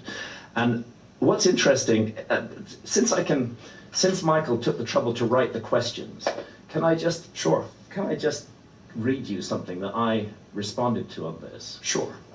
Which is that. Just do it to the microphone, though. Yeah. Basically, this paper was in no way a refutation of the original paper in Nature. As a matter of fact, the gentleman who wrote that paper never even looked at the archaeological remains that are now in the San Diego Natural History Museum. What he based it on is reference, I'm quoting from the abstract of the paper itself, reference to a freeway right-of-way map and construction plans, contemporary road building practices, and work site photographs available on the internet. In other words, the site was not visited. They simply looked at secondary references. They did not look at the archaeological material, and they ignored the entire argument of Tom Desmarais and his colleagues, who had already addressed that issue. They didn't look at the bones? They did not look at the bones. When you break a fresh bone, it has a characteristic kind of spiral fracture that does not happen when you break a fossilized bone. And Tom Desmarais and his team specifically ruled out road-making machinery as responsible for this breaking pattern because they actually carried out experiments on modern elephants, deceased elephants, and they broke their bones. And the kind of fracture that you get in a fresh green bone is completely different from the kind of fracture you get in a fossilized bone. So unfortunately, this paper pays no attention to that. It just looks at road plans and says there was road work there. It must have been done by road work. I think it's very sloppy, very weak, and it's certainly not the answer. We can expect ongoing debate, and that is healthy, but this is not a strong case at all. So this points to the first evidence that we found. And is there any effort underway to try to uncover more evidence that from a similar time Well, period? I'm going to cite Tom Desmarais, the chief paleontologist at the San Diego Natural History Museum. That's what he would like to see. He makes the point to me. I interview him. I've with him at the Natural History Museum. He was very generous with his time. I did an extended interview, and I quote from it in America before. And his wish is that archaeologists, instead of spending all their time trying to find ways to dismiss and get rid of his findings, his wish is that they would spend a little bit of that time looking at deposits older than 13,400 years, and even being willing to go back as far as 130,000 years. That's would be a proper scientific response. Here is a thorough body of work put forward by a very senior group of scientists who hesitated before they published it. They had the information back in the 1990s, but it wasn't until refined dating techniques later than in the 21st century that they finally were sure what they had, and that they published it in Nature in 2017. It's an important study, and I think what's going to happen is that we're going to find much more evidence of a very ancient human presence in the Americas, and that's what Tom Desmarais thinks as well. And as he points out, if we don't look, then we're never going to find. If we allow dogma to stop us looking and saying, oh, it's impossible that humans were in the Americas 130,000 years ago, so we won't bother to look. What a failure of science that is. And to spend all the time instead trying to get rid of the evidence that doesn't fit the current paradigm. This is the whole thing, man.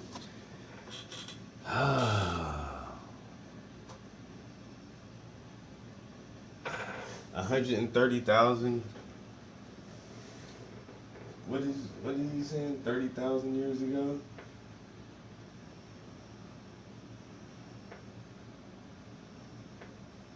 That is, and to spend all the time instead trying to get rid of the evidence that doesn't fit the current paradigm. But it's so fascinating that just this fortuitous discovery during that issue. They didn't look at the bones? They did not look at the bones. When you break a fresh bone, it has a characteristic kind of spiral fracture that does not happen when you break a fossilized bone. And Tom Desmarais and his team specifically ruled out road-making machinery as responsible for this breaking pattern because they actually carried out experiments on modern elephants, deceased elephants, and they broke their bones. And the kind of fracture that you get in a fresh green bone is completely different from the kind of fracture you get in a fossilized bone. So unfortunately, this paper pays no attention to that. It just looks at road plans and says there was road work there. It must have been done by road work. I think it's very sloppy, very weak, and it's certainly not the answer. We can expect ongoing debate, and that is healthy, but this is not a strong case at all. So this points to the first evidence that we found. And is there any effort underway to try to uncover more evidence that from a similar time Well, period? I'm going to cite Tom Desmarais, the chief paleontologist at the San Diego Natural History Museum. That's what he would like to see. He makes the point to me. I interview him. I spent a day with him at the Natural History Museum. He was very generous with his time. I did an extended interview, and I quote from it in America before. And his wish is that archaeologists, instead of spending all their time trying to find ways to dismiss and get rid of his findings, his wish is that they would spend a little bit of that time looking at deposits older than 13,400 years, and even being willing to go back as far as 130,000 years. That's would be a proper scientific response. Here is a thorough body of work put forward by a very senior group of scientists who hesitated before they published it. They had the information back in the 1990s, but it wasn't until refined dating techniques later than in the 21st century that they finally were sure what they had, and that they published it in Nature in 2017. It's an important study, and I think what's going to happen is that we're going to find much more evidence of a very ancient human presence in the Americas, and that's what Tom Desmarais thinks as well. And as he points out, if we don't look, then we're... I agree with saying, man. He keep throwing out all these old numbers, and it's the only thing I see with ancient civilizations, and even trying to push it further back than our current dates go. Is after we sequence the human genome and we're able to do genetics and all that shit, we realized that there was a genetic Eve from the mitochondrial DNA of the female. We can trace back human lineage roughly to a lady in Africa, the genetic Eve.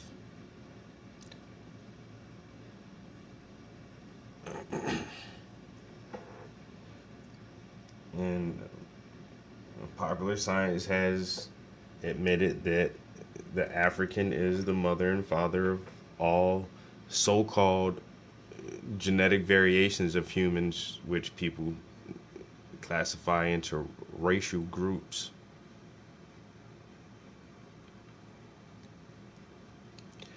Now, if you want to redate America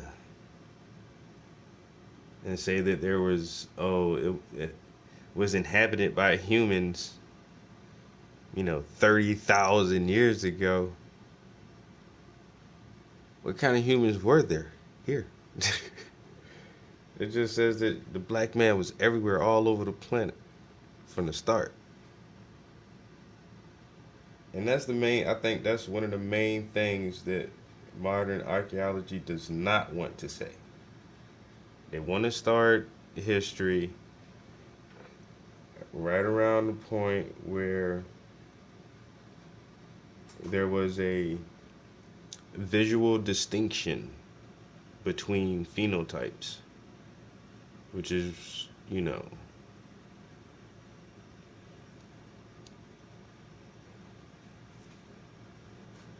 10,000 years maximum.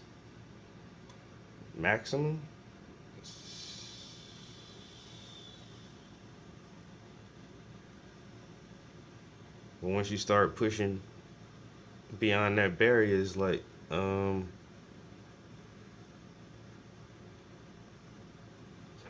everybody was brown, black.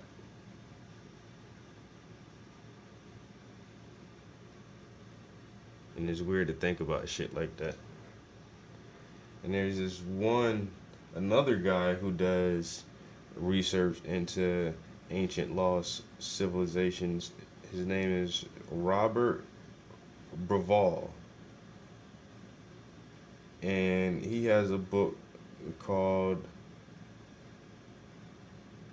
Black Genesis. And he's a brown-skinned Arab Egyptian. But he also realizes that when you go back far enough, like really to the foundations of the Egyptian culture itself, pre-dynastic, he's like, man, there was nobody around but black people.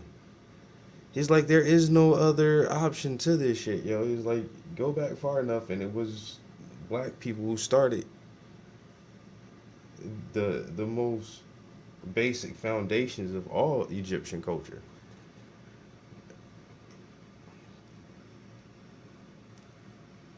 And a lot of people fucking hate to hear that shit. And that's why the science is attested so hard here in the Americas that, you know, there were no humans in on the so-called American continent prior to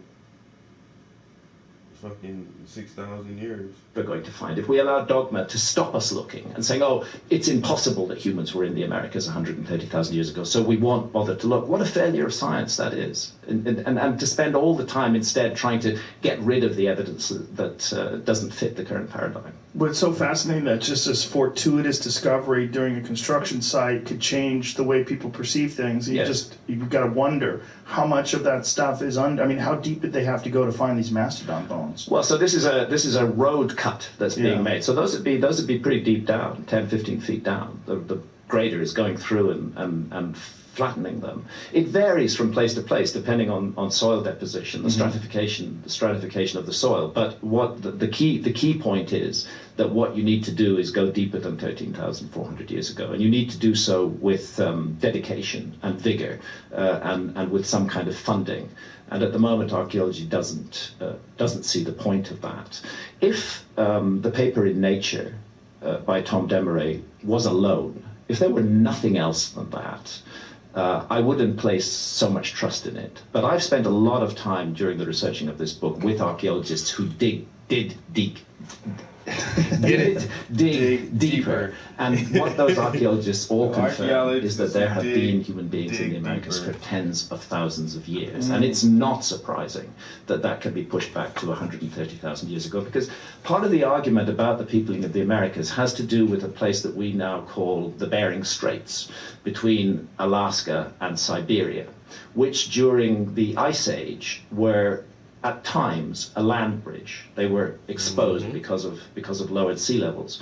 But migrants who crossed that land bridge from Siberia on many occasions over periods of tens of thousands of years would find themselves confronted then by the North American ice cap, which oddly wasn't at the tip of Alaska but began further in. So there was living space in a bit of Alaska, but you couldn't get through the ice mountains, these literally ice mountains, 2 miles deep, covering the whole of North America and preventing access to the unglaciated parts of America. The thing is that what happened around 13,400 years ago, there had been a period of global warming, and the ice sheets began to melt, and a corridor opened up between what's called the Cordilleran ice sheet and the Laurentide ice sheet, the two major ice caps in North America. And it's thought that the migration came through that corridor. Well, the thing is that exactly the same thing happened between 140,000 years ago and 120,000 years ago. There was an episode of global warming, an ice-free corridor opened up, and the same opportunity to enter the Americas was there at that period than it was at the later period. And Tom Demeray's point and mine is that we have to pay much more attention to that earlier period. And that's really why I've gone ahead and written this book, is to try to put before a broad general audience, hopefully in language that makes sense, an assembly of all the latest information that casts doubt on the story we've been told. Because my goodness, if archaeology is wrong about the story of the peopling of the Americas, if it's radically wrong, as it now appears to be, then our whole understanding of human history has to change. It's not just the history of the Americas, it's the history of the entire world. It has been an absolute article of faith amongst archaeologists that civilization began in the old world. And indeed, I have a book in my library called History Begins at Sumer, and it's by Samuel Noah Kramer, a very renowned archaeologist. And it's a good book, actually. But the argument is that this is where civilization began, in the culture that we call the Sumerians in Mesopotamia, between the Tigris and the Euphrates rivers, and that it began about 6,000 years ago, and that civilization is entirely an invention of the old world. That's 6,000 years. It has nothing to do with the New World at all, because the New World was populated so late. This has been the argument, and this is the argument that now radically and suddenly begins to change. That the Americas, this enormous landmass, resource-rich, bountiful in every way, south of Minnesota, south of the ice cap, vast land areas that are bountiful. Get into South America, Central America, South America, the Amazon, just huge areas of land that were very, very offered great potential for human occupation. Dogma has said there were no humans there. Now the first bits of evidence are coming out that says there were humans there. And if that's the case, then we must consider the possibility that the story of civilization might have begun in the Americas, not in the Old World at all. It might be a New World invention, not an Old World invention. Some of the more fascinating pieces of evidence in South America have come out recently about these channels and pathways that they've found in the Amazon that could not have been created any other way but by humans. Absolutely. Creating irrigation, humans creating, like, it appears like grids, like a city grid. Definitely. The Amazon is a colossal mystery, and it's one of the subjects that I explore in depth in them. Now, this is what Horace Butler talks about in his book, When Rocks Cry Out. But once again, like, Graham Hancock can cite all these other people, but Horace Butler has done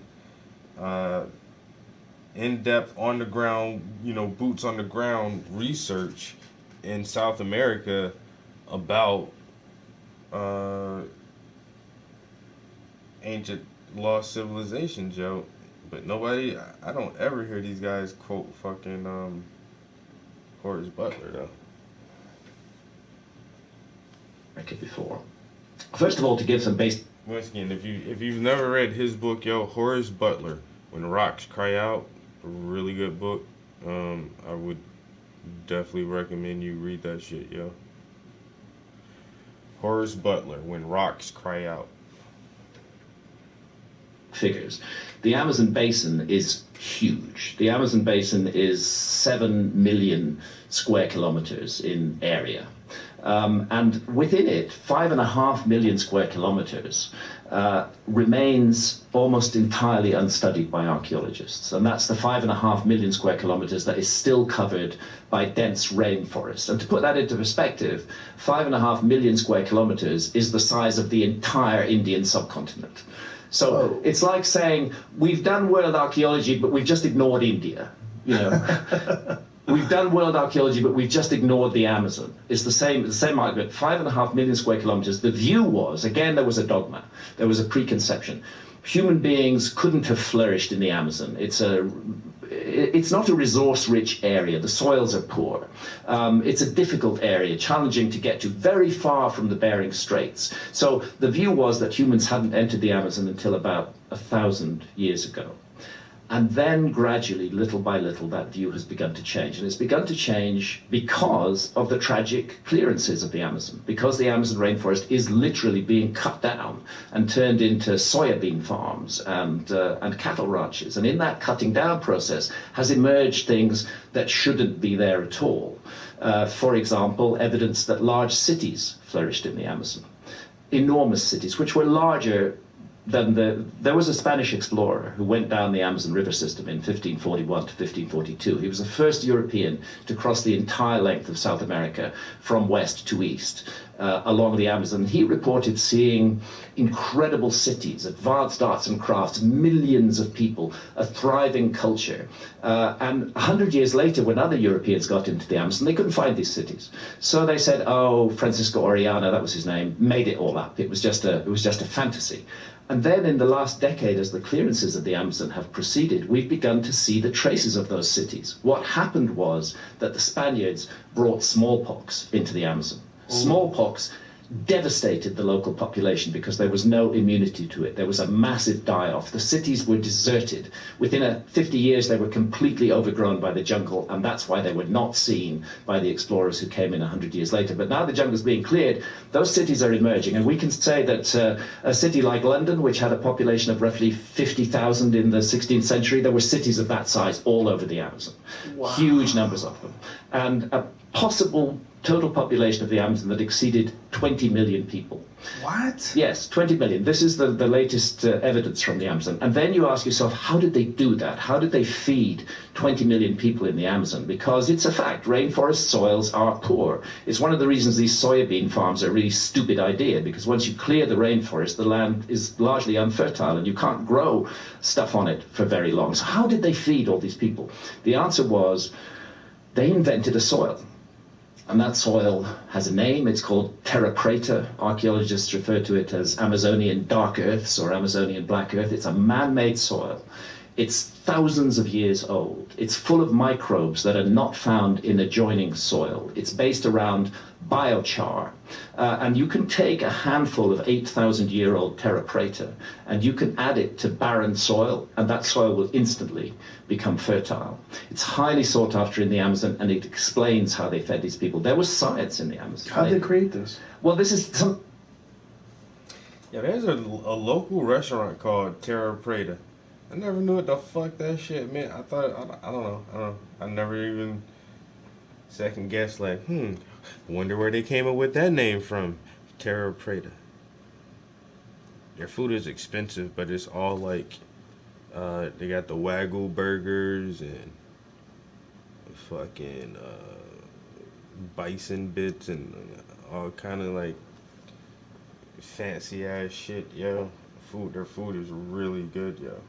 Really, really good. It's kind of expensive, but you're gonna enjoy their fucking vegan flatbread pizza. Oh my god, that shit is so delicious, yo. Or their fucking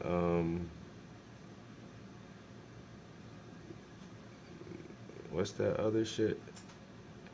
I ain't gonna lie, I don't be eating wing bites like that. When my homegirl ordered their fucking it was vegan buffalo wing bites. Yo, them shits was good as fuck. But then, like I said, the only two things I've gotten was a steak and a Wagyu burger, and both of them shits was slamming.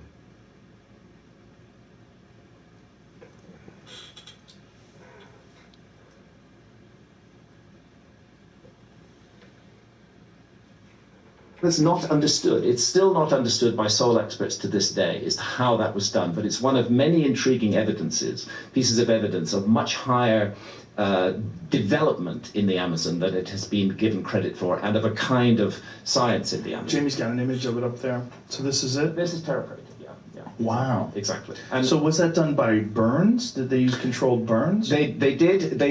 One way that it was achieved was to do wet burning. Of middens. They would be burned and smolder. They wouldn't burn fiercely, which just produces charcoal. They would burn and smolder, and that what is called biochar would result, and that's part of the fertility of the soil. But the mystery is the microbial content of this soil, which is completely different from the microbes in neighboring soils, and that remains unexplained. So, what are the theories? Composting, some sort of advanced composting. Yes, some sort of advanced composting. But again, what has not been explained is the microbial content. So there, first of all, is an issue of how how large populations get fed in the Amazon, and evidence that there was a culture in the Amazon that was capable of manipulating the environment in such a way that it could support large populations with the invention of terra preta. Secondly, new evidence previously not recognized. The Amazon is basically a garden.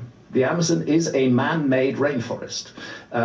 there are certain trees like Brazil nut trees or the ice cream bean tree, which are food crops, which are very, very valuable, and they dominate the tree regime in the Amazon. They're what's referred to as hyperdominant species. In other words, people living in the Amazon over thousands of years selected certain trees, which they then cultivated and grew. So the whole thing is not simply a wild, pristine rainforest. It's a very ancient man-made environment. And emerging from that man-made environment, as well as evidence of large cities, large populations, and this mysterious dark earth, are huge geometrical structures. And again, I go into this at length in America before because I love this mystery. We have in the UK structures that are called henges. I live in the city of Bath, and about 30 miles away there's a beautiful site called Avebury, and another more famous site called Stonehenge. And what a henge is a ditch which has been dug deep, and then an embankment has been pushed up outside the ditch. When people first saw these structures, they wondered if they'd been built for defense. But then it became obvious they hadn't been built for defense, because if you want to create a moat, you put it outside your embankment, not inside your embankment. So a henge is an earthwork which consists of a deep moat with a large embankment outside it, and it can be circular, it can be square, and in the UK and other parts of Europe it often contains stone circles, megalithic stone circles as well, but the henge itself is entirely an earthwork. What we find in the Amazon are thousands of henges that are now beginning to emerge from the cleared area of the jungle, and others that have been identified for the first time with LiDAR. LiDAR technology is being employed in the Amazon. It's non-destructive. You can see what's under the trees. What is LiDAR? Light imaging and detective radar. They bounce laser beams down into the jungle. There's a whole pattern of them. You need helicopters, and but it doesn't damage the rainforest. And you can strip away and see what's there. If this isn't too much of a diversion, let me give you the example of Guatemala. Guatemala is a small country, if I remember correctly. It's not much more than 100,000 square kilometers in size. It is filled with intriguing Mayan ruins. Everybody has heard of Tikal. What archaeologists didn't know was that literally within walking distance of Tikal, surrounding that whole area were more than 60,000 structures that they hadn't identified. And these have all been identified by LiDAR in a country that's just 100,000 kilometers in area. So you have to ask yourself, in that 5.5 million square kilometers of the Amazon, if LiDAR technology could be applied comprehensively, what would we find beneath there? And the evidence already is extremely tempting and extremely tantalizing. And I'm intrigued by these huge geometrical figures, which involve primarily circles and squares. And they are classic henges in the sense that they are deep ditches surrounded by huge embankments. They're extremely geometrical. For example, you can find an octagon surrounding a square. At a place called Jacosá in the Amazon, you can find a square perfectly enclosing a circle. Now that is an exercise called squaring the circle that our academics have given to the Greeks. They said the Greeks were the first people who performed that exercise. But now we find in dated sites in the Amazon that this was being done in the Amazon long before the Greeks. What are the dates? The earliest dates that have been found in these sites now are about 3,500 years old. About 3,500 years old. But the evidence is that the sites have been constantly remade. And what intrigues me is what remains in that 5.5 million square kilometers that has not been investigated yet. We are just, I think, looking at the edges of a mystery. The archaeologists involved, who are mainly from Finland and also from Brazil, feel the same. Their estimate is that there are thousands of these structures remaining in the jungle, and they're open as to how old they may ultimately prove to be. The investigation needs to be done. But what's fascinating about them is this very powerful geometry and astronomy. So a number of the sites are perfectly aligned to true north, true south, true east, and true west. I'm not talking about magnetic north. I'm talking about true astronomical north. To do that, there's only one way to do it, and that's with astronomy. So that tells us that astronomers were at work in the Amazon. The geometry is very complex and very precise. That tells us electrical skills were at work in the Amazon. And thirdly, the scale of the sites of hundreds of meters, gigantic earthworks on the scale of hundreds of meters, tells us that this was highly organized project that was undertaken on a very large scale by very large numbers of people. It's a wonderful mystery, and it deserves much further attention. And yeah, that's Jacosa, exactly, the squares, wow. Squaring the circle. So you can see the outside embankment, and then inside it is the square ditch, and then there's another embankment inside that, and a circle inside that. It's crazy that they made a road right through that. What well, a modern road, yeah, you know, because there's no respect for the ancient world, unfortunately. And there's another one. Look at that! Wow, that's incredible. So there are thousands of these found the stuff that they found in the Amazon. What imaging technology were they using to find all this? Initially, it was entirely found because areas of the rainforest had been cleared. Economic interests said, we want to make a cattle ranch here, or we want to make a soybean farm here, so we're just going to clear the rainforest. In the process of clearing the rainforest, they start discovering these earthworks that had previously been completely overgrown by the jungle. Then the next step was to say, what could we do to find out more about this? Obviously, they don't want to destroy more jungle, and luckily have a technology which is LiDAR, as I mentioned, which uses radar. And using LiDAR, they've been able to identify many more of these sites, and then to get to the sites without destroying the jungle, and to begin excavations on them, and to find that they go back, in the cases of the ones that have been explored so far, at least 3,000 years. This is an intriguing development, completely unexplained in our understanding of the Amazon. And what it suggests is a heritage of extremely ancient knowledge. You don't wake up one morning and create a perfectly geometrical square or circular earthwork that's perfectly aligned to true north, south, east, and west on an enormous scale. There has to be a background to that. There has to be a reason for doing it. And the evidence is none of these sites were lived in. There's no habitation refuse found in them whatsoever. We don't know what they were used for. I've made the case in America before that they're connected to a system of ideas which is found all around the world, which is to do with death and the afterlife destiny of the soul. And I go into the issue of ayahuasca in this book because, first of all, ayahuasca is itself another example of Amazonian science. As you and I and many of the listeners and viewers know, the active ingredient of ayahuasca is DMT, dimethyltryptamine. But dimethyltryptamine is not normally accessible through the gut. We have to smoke it or vape it to get that rocket ship to the other side of reality. And the journey lasts, 10, 12 minutes, not much more than that, sometimes quite a lot less. What ayahuasca does is it makes the gut. The reason it's not available through the gut is because of an enzyme in the gut called monoamine oxidase. And that switches off DMT on contact. The ayahuasca vine, which is one of the two ingredients of the ayahuasca brew, the other ingredient is leaves that contain DMT.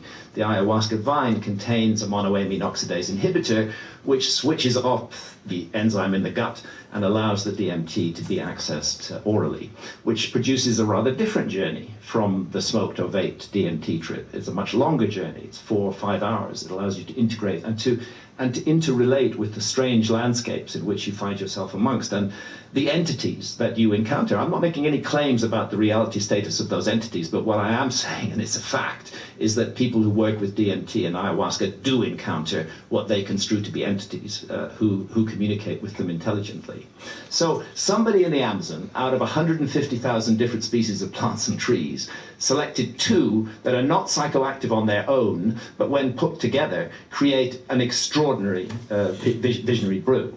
And ayahuasca means the vine of the dead. And what it's connected to in South American religious and spiritual thinking is what happens to us when we die. The Tucano, who are an Amazonian people who work regularly with ayahuasca, I mean, the Tucano actually will give a teaspoonful of ayahuasca to a newborn infant. They feel ayahuasca is so important that there is a hidden realm around us which we are not normally aware of, and we need to be aware of it, and ayahuasca is an important part of that.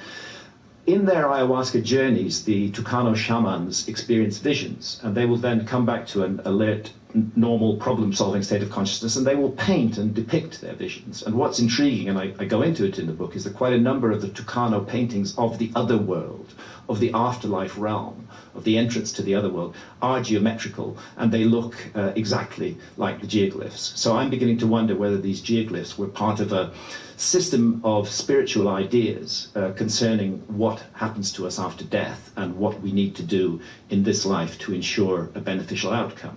And oddly enough, that same system of ideas is found in the Mississippi Valley.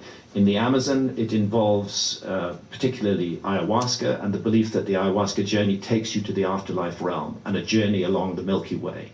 In the Mississippi Valley, the mound builder sites up and down the Mississippi Valley, particularly Moundville in Alabama, exactly the same system of religious ideas associated with geometrical constructions, that on death, the soul, they're very specific, ascends to the constellation of Orion, transits from the constellation of Orion to the Milky Way, makes a journey along the Milky Way, which they call the Path of Souls, and encounters challenges and ordeals where the soul must account for the life that it has lived.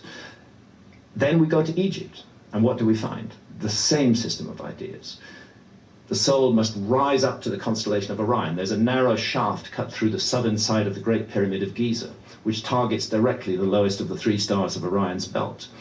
Widely accepted as a star shaft or a soul shaft. The soul would rise up through that shaft, get to the constellation of Orion, which stands by the banks of the Milky Way. It would then transit to the Milky Way, which the ancient Egyptians called the Winding Waterway. And it would make a journey along the Milky Way where it would be confronted by challenges and ordeals. Very similar idea to the Tucano, very similar idea to the Mississippi Valley. As far as we know, none of these cultures were in contact with one another.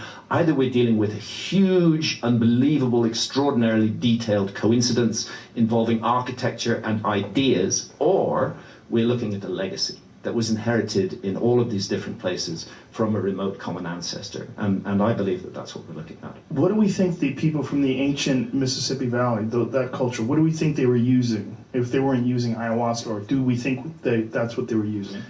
Well, that's an interesting question, whether visionary substances are the only way to get into altered states of consciousness. And I would say they are definitely not. Of course, there are visionary substances which are used in Native American vision quests. I've had the privilege of the peyote ceremony with the Native American Church. I've never done that. What is that like? I loved it, actually. I thought it was amazing. It doesn't overpower you in the way that DMT or ayahuasca does. It's much gentler. It's much more. You feel much more integrated and connected with nature. Your thought processes are quite clear. It felt just like a very beautiful and healing experience. And I love the ceremony that I'm inside a teepee with 30 or 40 other people, and that there are specific roles that are assigned to those different individuals. One will keep the door, another will be responsible for the fire, which is a work of art in itself. Just gazing into that fire and the glowing embers is enough to induce an altered state of consciousness on its own. Incredible drumming, which drives your state of consciousness into a kind of peak experience. This is a technology for accessing other levels of experience and other levels of reality. And it's clear that the Native Americans had a number of advanced technologies in this area. The sun dance doesn't use a substance, but it uses austerity, it uses pain to drive an altered state of consciousness. The objective in every case seems to be, let's just for a while get ourselves out of the narrow, rigid frame of the alert problem-solving state of consciousness. We all need that. It's incredibly useful. Hunter-gatherers need it just as much as people in cities need it. But it's not the only state of consciousness available to human beings. And maybe that's one of the big mistakes that we're making in our culture, and was not made in shamanistic societies. That is a really interesting breakdown. That maybe that is one of the big mistakes we're making in our culture. When people point to the problems that we have in this country, one of the problems we have is our inability to connect with each other, or to recognize that we're all sharing this space and time together, and instead wanting to uphold our own religious or ideological ideas as being the only one way to get going, the only one way to get through. And one of the things that I've found with these psychedelic experiences, it really makes ideologies seem, if not preposterous, at the very least insignificant in comparison to human experiences. Absolutely. The experience of camaraderie and friendship and love. you realize like, oh, this is what's important. This is what it's really about. Not enforcing your ideas or pushing them on other people and forcing people to behave the way you behave, but instead love. And think about religious ideas, which cause so much division, so much chaos, so much hatred, so much fear, so much suspicion in the world today.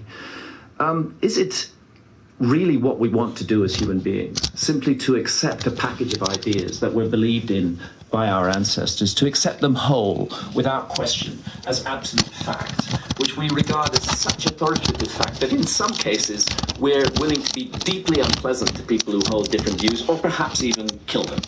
We've had this, this recent event in Sri Lanka, primarily a religiously motivated terrorist event. It happens all over the world. People feel so convinced that the inherited package of ideas that they had nothing to do with creating and that they have never questioned, they're so convinced that those ideas are right that in extreme cases they're actually prepared to kill other human beings who hold different ideas.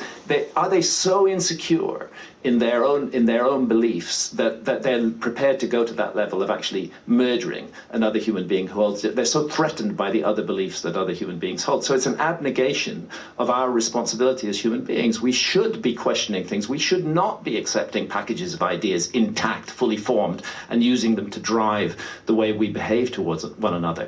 That was part of the human story, but we need to move on from that. I mean, it's a very dangerous situation in a very complex modern world with billions of human beings on the planet, to have these kind of energies being generated where certain groups of people are saying, we are absolutely right and you are absolutely wrong. We are superior, you are inferior. This is a very, very dangerous path that we're on, and it needs to be changed. Personally, I know this is not a comment that will go down well with many people, but I am strongly opposed to nationalism. I don't see any virtue in nationalism. It is an accident of birth, which nation you were born in.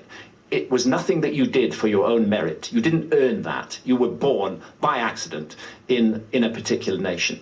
Why should we automatically feel that other people who were born by accident in that particular nation have something special in common with us, and that we together are a group who are much more important than other groups of people? I've been privileged to spend my life traveling around the world, living with communities all over the world, and one thing that really comes across to me strongly, it should be a cliche, and yet it's not, is that we are all one family, that humans are intimately interconnected all around the world, that you can go to the remotest area of the Amazon jungle and find the same hopes, the same fears, the same dreams that we have in industrialized cities, shared by the hunter-gatherers in the middle of the Amazon. So our similarities as human beings and what we share in common at the emotional level and at the level of love and at the level of heart are far more important than our differences that are defined by the nation or the political group in which we grew up in. And when I say I'm against nationalism, I need also to make clear that does not mean, and I hope I'm not taken out of context by others who are listening to this, that does not mean I'm in favor of world government. I detest governments. That's another thing we need to grow out of. We don't need governments anymore. If we have them, they should have a very minimal role in our society. I think it's possible for the human race to relate as one family without leaders and governments who are exploiting the worst aspects of our character, the lowest common denominator of our society, deliberately encouraging fears and hatreds and suspicion. What responsible leaders should be doing is encouraging love and unity, and their failure to do that, in my view, disqualifies them from the leadership role entirely. And that's why I've often said I would like to see a situation in which no head of state can be appointed to that position unless he or she has first had 12 sessions of ayahuasca. That would be the condition. Don't even bother applying for the job. Done this. And we have to be there where you have it. And we have to be, we want to see. Had to go put some waffles in the toaster. The boy hungry as fuck. Almost 3 hours. Damn. Hungry as shit. I ain't gonna lie. The boy needs something to eat, man.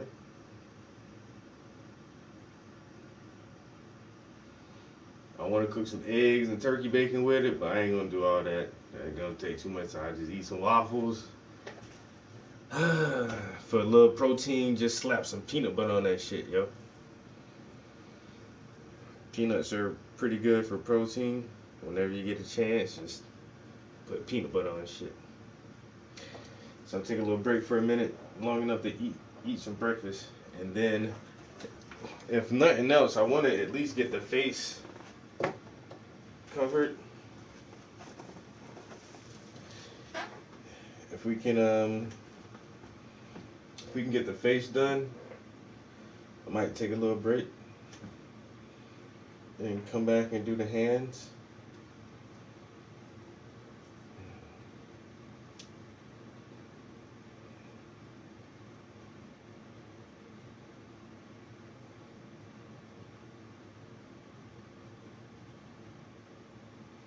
But it's a little baby. It's my homeboy's daughter. There's a picture. I'm working around that. Smack dead in the middle of her face. So we're just gonna try to ignore that and, you know, blend the colors accordingly.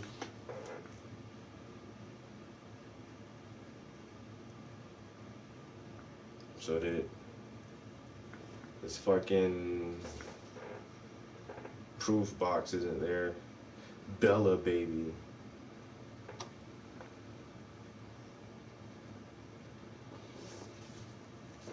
It is what it is. It's still a pretty decent picture. Like I said, I just have to mentally edit out that light rectangle. And you don't even know how hungry I am right now. I feel like I'm about to starve. I feel like I'm about to starve, man. Shit. I'm gonna have me some waffles. I'm gonna slap some peanut butter on them waffles. Pour a bunch of syrup on that shit. I'm gonna have me a big, tall glass of apple juice. Wash that shit down. I can taste that shit right now, man. It's delicious. It is marvelous, man.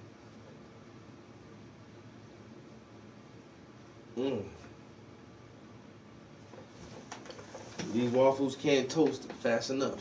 I'm about to go downstairs and check on them now.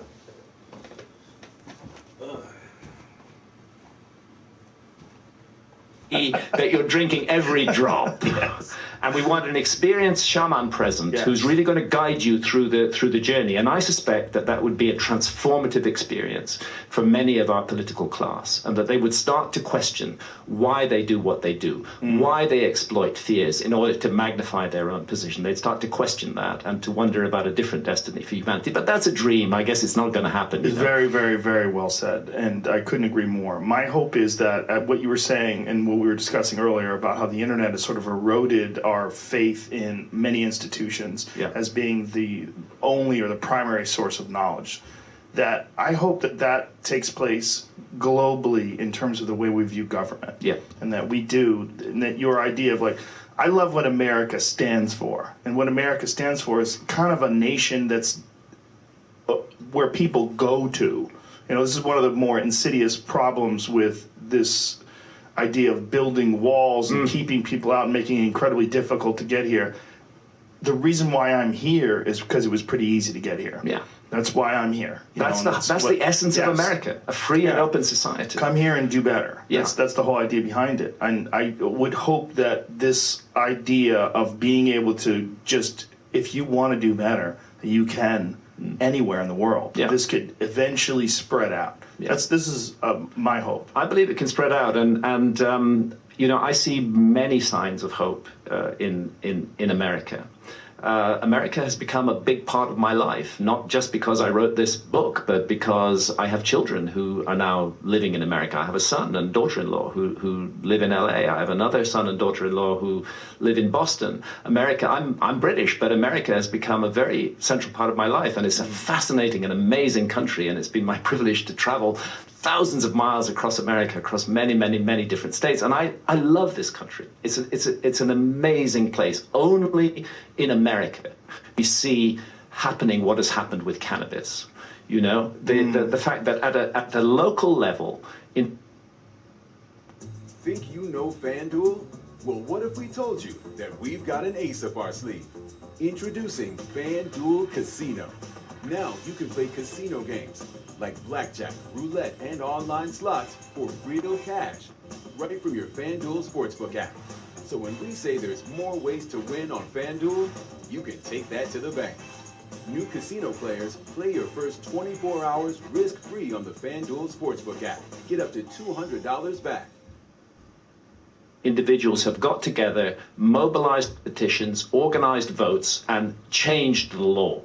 Changed the law, literally stuck a finger up at central government and said, fuck off, this is none of your business. What I do with my consciousness in the inner sanctum of my own life is not the business of the state. That's a very American feeling. It's something that you don't find often in other countries where the state is granted much more power and much more authority than it perhaps should be. Americans are naturally questioning of government authority, and that is what has led to the increasing legalization of cannabis, which is going to change the world in lots of ways. But then, ironically, at the same time, see, the thing about democracies is that in order to get things done in a democracy, you need to persuade people of your point of view. So information becomes very important in democracies. And information can be abused. People can be misled with information. They can be told that what they're receiving is the truth, whereas in fact it's not the truth. And you can end up with a kind of dictatorship that the people have given their assent to on the basis of false information. And frankly, I'd rather have a real dictatorship, which is out in the open and clear, rather than one that has been subtly manipulated into position through manipulating the views of the voters. But I am and remain enormously encouraged by America. It may seem like a trivial issue, but the fact that state by state cannabis is being legalized, and that is resulting from a grassroots movement, that this enormous change has been made. It's ironic, it's strange that at the federal level, even though, 8 states now totally legal for recreational, 24 states legal for medical use, that at the federal level it's still a Schedule I controlled drug. This is a huge state of dissonance that exists, and America's going to have to put it right. What it says to me is that people can change things. People can get together at the local level, and they can make a better world. Because there's no doubt that the cannabis laws were vicious and wrong and cruel and evil and ruined people's lives for decades. And it's people who've changed that. It's not government who's changed that. It's the people at the grassroots level. America's a country where that can happen. And I remain encouraged about the role of the American people, while often in despair about... And that's basically, that's the most truest statement about marijuana right now, is that it's like a national cognitive dissonance to this whole marijuana situation, where he just said it perfectly, It's a dissonance. On one hand, you have states that are saying this is legal for recreational use. But then you have the federal government saying this is a illegal Schedule I drug.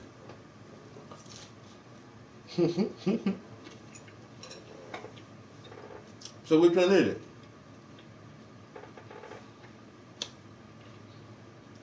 Is it a Schedule I drug? Or is it just like alcohol and tobacco? Are you going to put tobacco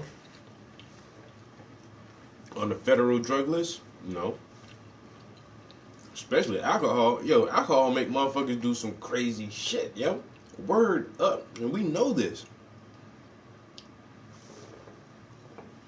That's not on the federal drug list. But marijuana is.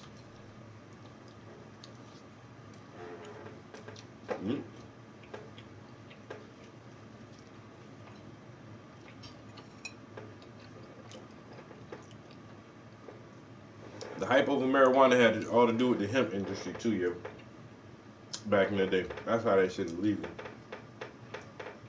Role of the American state. Yeah, I'm encouraged as well. And, it's interesting, Ben & Jerry released something yesterday, which is really, or on 420, I should say, which was talking about the drug laws in this country and talking about how many, it's really opening the idea of how unjust these laws were, and how many of these laws targeted people of color, and how many people who are white people have profited off of this, and how many people are still in jail. Yes. for crimes that they committed, air quote crimes that are no longer crimes. That are no longer crimes. Yeah, and this is ridiculous. And these records should be expunged. They should be completely expunged. I see that California has made some steps in that direction. Yes. There has been some expunging of records. Well, we can only hope that also what opens up next is psilocybin is now going to be on the ballot. Absolutely. And when that opens up, I mean, what you really think marijuana is a gateway drug? Well, guess what? It is if psilocybin gets in. Yes. Because psilocybin can legitimately change the world. It certainly can. It really, I mean, I think marijuana can change the world, and I really do think that cannabis is changing people's perceptions and making people more calm and friendly. And even what they talk about with paranoia, I welcome that. Mm-hmm. And the reason why I welcome that is I think people are entirely too cocky. Yeah. Like the life we live is bizarre as you could ever imagine in a book, and we're just accustomed to it because it's our day-to-day existence. Taking it all for granted. Yeah. Marijuana removes those blinders, and it really makes you understand that this is a strange, strange life, and a lot of these pitfalls and problems that we have in our society are due to fear, and they're due to ignorance, and they're due to this lack of connection with each other. And cannabis and many of these other psychedelic drugs, they encourage this connection with each other, which is, I think, what we need. It's certainly what we need, and it's an aberration in human culture that we've created a society that demonized these substances and that made them illegal. It's a relatively recent thing. It's really just the last 100 years. It's a tiny part of the human story, and yet we were so arrogant as a society that we could set aside thousands of years of human tradition and experience and wisdom working with the plant medicines. We just set it aside, turn them into criminal substances, and say we know everything. What a huge and stupid mistake that is. On cannabis as a quote-unquote gateway drug, it absolutely is in this sense that the legalization of cannabis is going to open the doors to, as you say, to the legalization of psychedelics, because what's happening is that the population is completely waking up to the fact that they have been bullshitted and lied to about cannabis for the best part of a century. And once that dawns on people, the realization at a direct personal level, here's this herb I love, I have been lied to, systematically misinformed by central government about this herb, that leads to questioning of everything that central government does. And so in that sense, it is a gateway to a questioning society. The psychedelics are different in that psilocybin actually question stuff. It leads you to really ask questions about everything, about your role in the world, about you as a person, about how you relate to other people, and about the whole system on this planet and the beautiful, gorgeous planet that we have and what we're doing to it. That also enters awareness. So it erodes confidence and authority, and it also erodes confidence and authority that doesn't have experiences that you've experienced. Exactly. That's the part of the problem, is that these people that are holding people back from these psychedelic experiences, they've never had them. They've never had them. So they don't even know what they're rallying against. They're coming to it from a place of fear and prejudice. Yes. They're simply accepting stuff that they've been told without really thinking it through and examining it. And again, it's a failure of what human beings should be doing. We have to get rid of this fear. And ironically, it's bad for them as well. It's bad for the people that are actually encouraging these laws to be enforced. Yes, it's bad for the whole of society, because it is healthy for a society where adults become self-realized individuals, where they make their own responsible choices about their own lives, where they don't say, "Oh, government must make this choice for me." That's the next step for humanity. We need to start becoming our own leaders and making our own choices, and that is what's being revealed now that we're getting to the skull beneath the smile of the war on drugs. We're realizing that it's part of a big program of lying that has been about keeping people's minds closed down, not wanting free thinking. I've made this point several times, but our society is not against altered states of consciousness as such.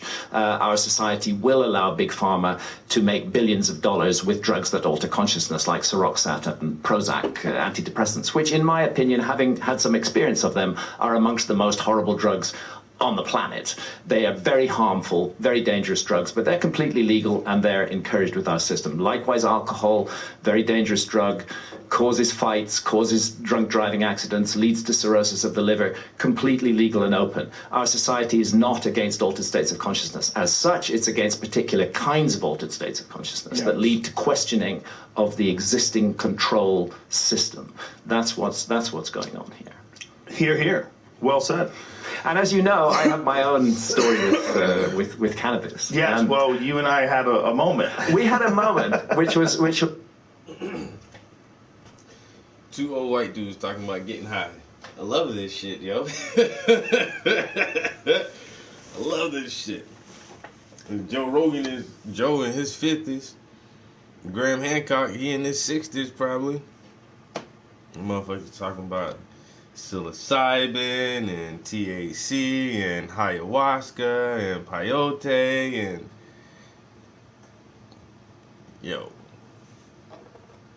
psychedelics, altered states of consciousness, the God molecule.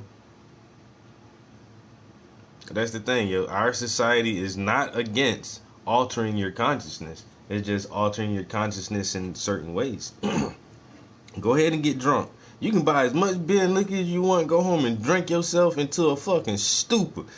Beat your wife half to death and go get in a car accident trying to get back to the liquor store to get some more drink.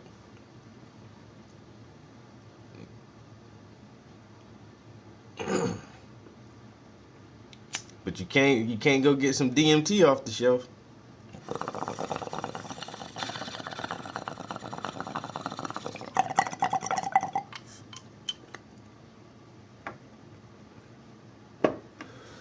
Can't just go buy shrooms anyway.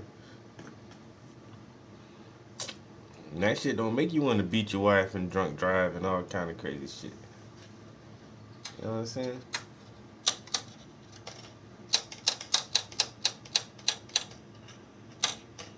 Motherfuckers on weed, driving under the influence. Cop pull them over. You know why I pulled you over? No, sir. Why? You're doing 30 and 55. Really? Yeah. Are you high? Motherfucker, just drive slower, more safe, more cautious. It's rare you hear motherfucking goddamn head-on collision because one car was driving on the wrong side of the street, doing 90 miles an hour. Cause he was high on weed. Like, motherfuckers don't do that shit. Like you say, man, weed make you sit back and be like, yo, the United States is the only country that ever dropped the fucking atom bomb on other countries, yo. That shit crazy. You know? Shit just make you think about shit.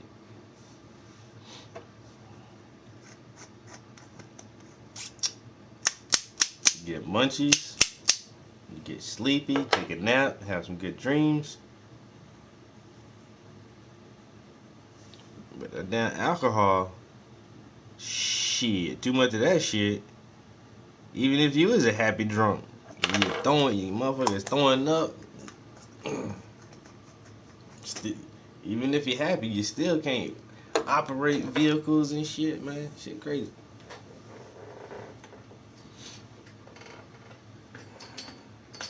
I lost two friends in a drunk driving accident. That alcohol, man, that shit ain't no joke, yo. Swear to God, that ain't even no joke or nothing, man. Like, two motherfucking homies dead, drunk driving.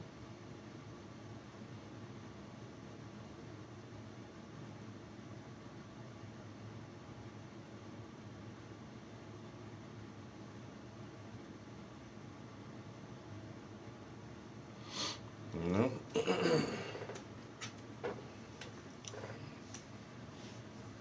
What?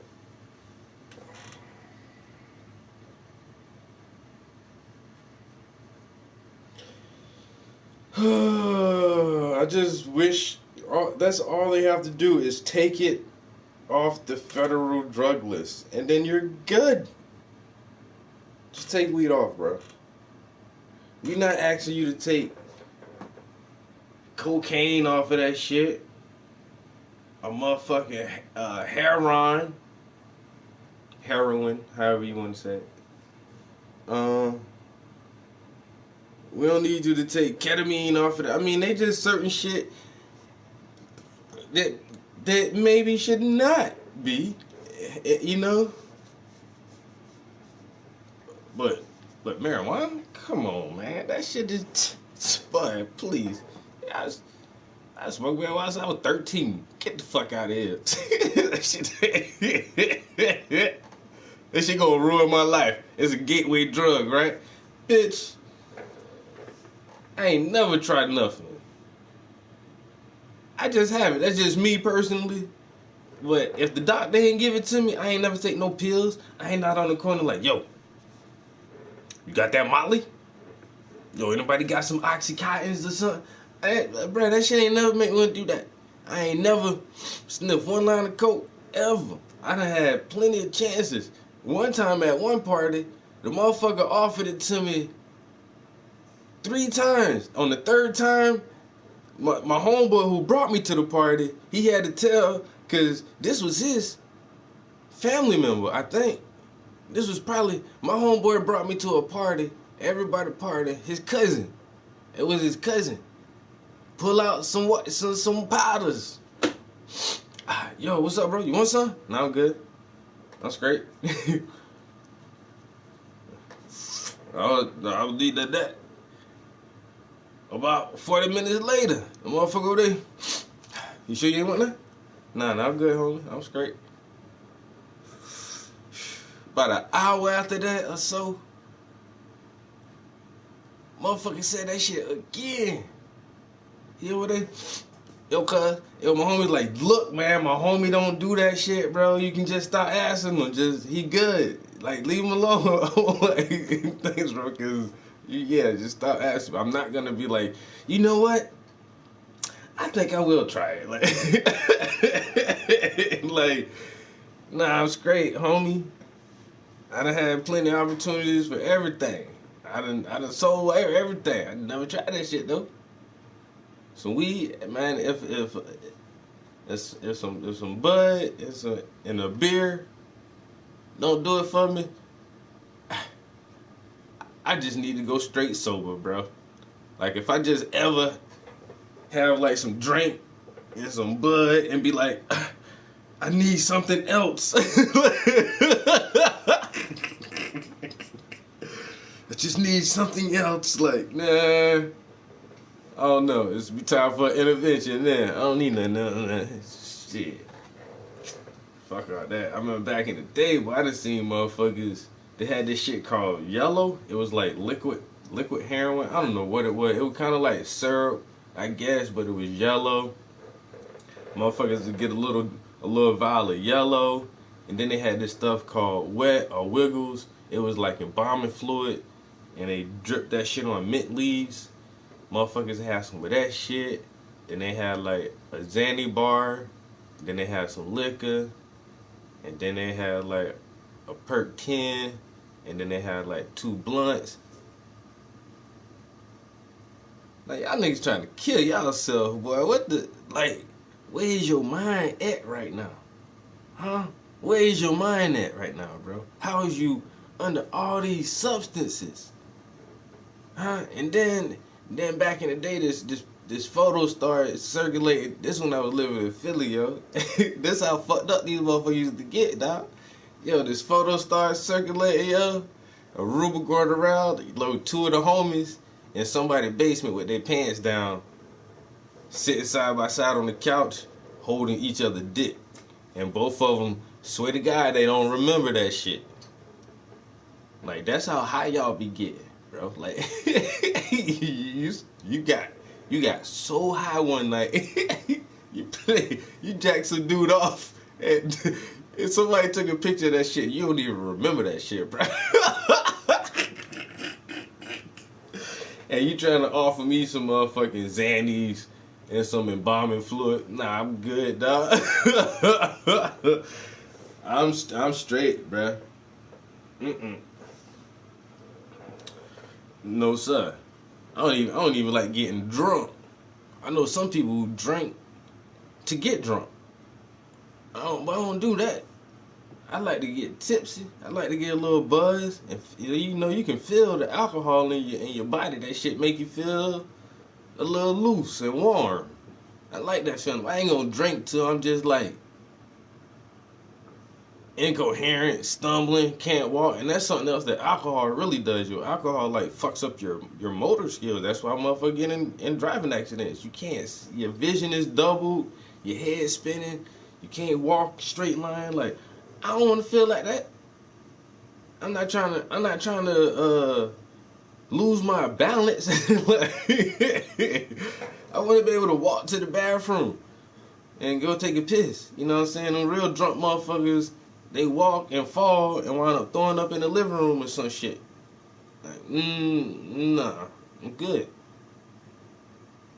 I can smoke a lot, yo, and still walk in a straight line.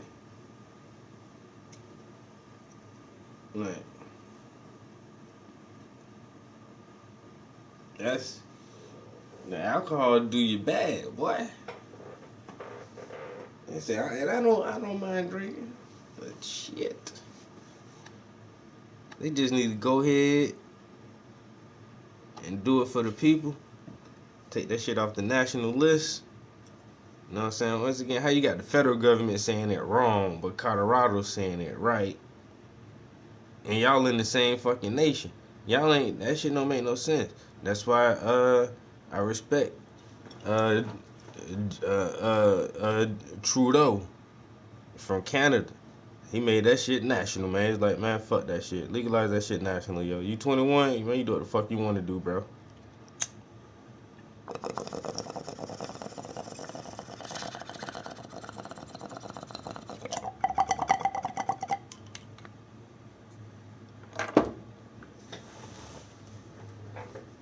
If you 21, you do what the fuck you want to do. Man, John, you want to take some dried plant matter and set that shit on fire and breathe the smoke in? Do that shit, nigga. I don't give a fuck. Breathing in some goddamn smoke from some dried plants. Go ahead. What the fuck the big deal is?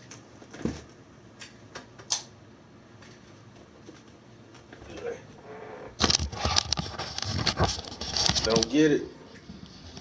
So it's quite a life-changing moment for me, because if I may just rehearse a little bit of this for the audience.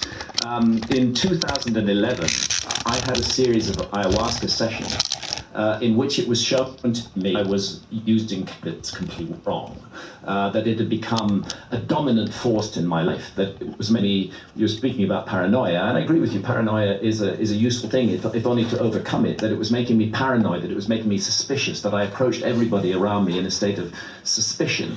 And I was shown this by ayahuasca, and given a very strong message: you need to quit cannabis. What I didn't realize at the time is that the problem was not cannabis, the problem was me. That I needed to fix those aspects of myself before I could have a proper relationship with cannabis. So after that ayahuasca session, having smoked cannabis for decades, literally 16 hours a day, 7 days a week, I quit. I quit for 3 years. And then I'm on your show, and we're sitting opposite one another as we are now, and you ask me a question, are you still off the cannabis? And I say, well, I'm thinking of dipping my toes back in the water, at which point you produce a joint, and we smoke it together. First of all, after 3 years, your tolerance is way down on cannabis, so I got really stoned. I did listen to that interview back, and somehow I held it together. Oh, you held it together brilliantly. You opened up, and it was like a wave of information came pouring out of you. It was wonderful to watch. It was a liberation for me, and what it said to me is, it's time to go back to cannabis, but perhaps in a different way. It Yeah. doesn't. I need a different relationship with this amazing medicine, and if I can forge that, if I can make that different relationship happen, then it can be a constructive and positive part of my life. And I can say definitely that has been the case. And That's excellent. And so it's all thanks to you, Joe. I probably would still be off cannabis if it hadn't been for that joint. Well, I think people can develop these patterns of behavior that are destructive with anything, whether it's with alcohol or cannabis or Yes. sex or anything. People get in ruts. Yeah. And it doesn't mean that the cannabis is bad. It means that you are on a bad mental path. Yes. Exactly. And I mean, I'm not encouraging it for everybody because some people it genuinely biologically doesn't jive with them. Yeah. But the fundamental thing is we as adult human beings need to take responsibility for our own lives and our own decisions. Yeah. And we need not hand that responsibility over to governmental institutions, especially when it concerns something as intimate and personal as our consciousness. And my view is the ancient world had the right attitude to this kind of thing, and the modern world does not, and that we can sit down and learn a lot from the ancient world. A lot of people ask me, Hancock, you've been arguing that there's been a lost civilization in the human story, but what sort of civilization do you think it was? Well, one of the things I think is it was a civilization that used psychedelics. I think it was a civilization that emerged from shamanism, but did not stay at the hunter-gatherer stage, but that took the essence of shamanism and integrated it into a very different kind of civilization from our own, which pursued things in different ways. A lot of archaeologists have said to me, but we don't find any plastic bottles from the Ice Age. That means there was no advanced civilization during the Ice Age. Maybe an advanced civilization might have decided never to get involved in plastic in the first place. Maybe there would have been a clear choice not to make plastic. Maybe they did things in completely different ways. Maybe they cultivated powers of the human mind that we dismiss and regard as completely unimportant. Woo-woo.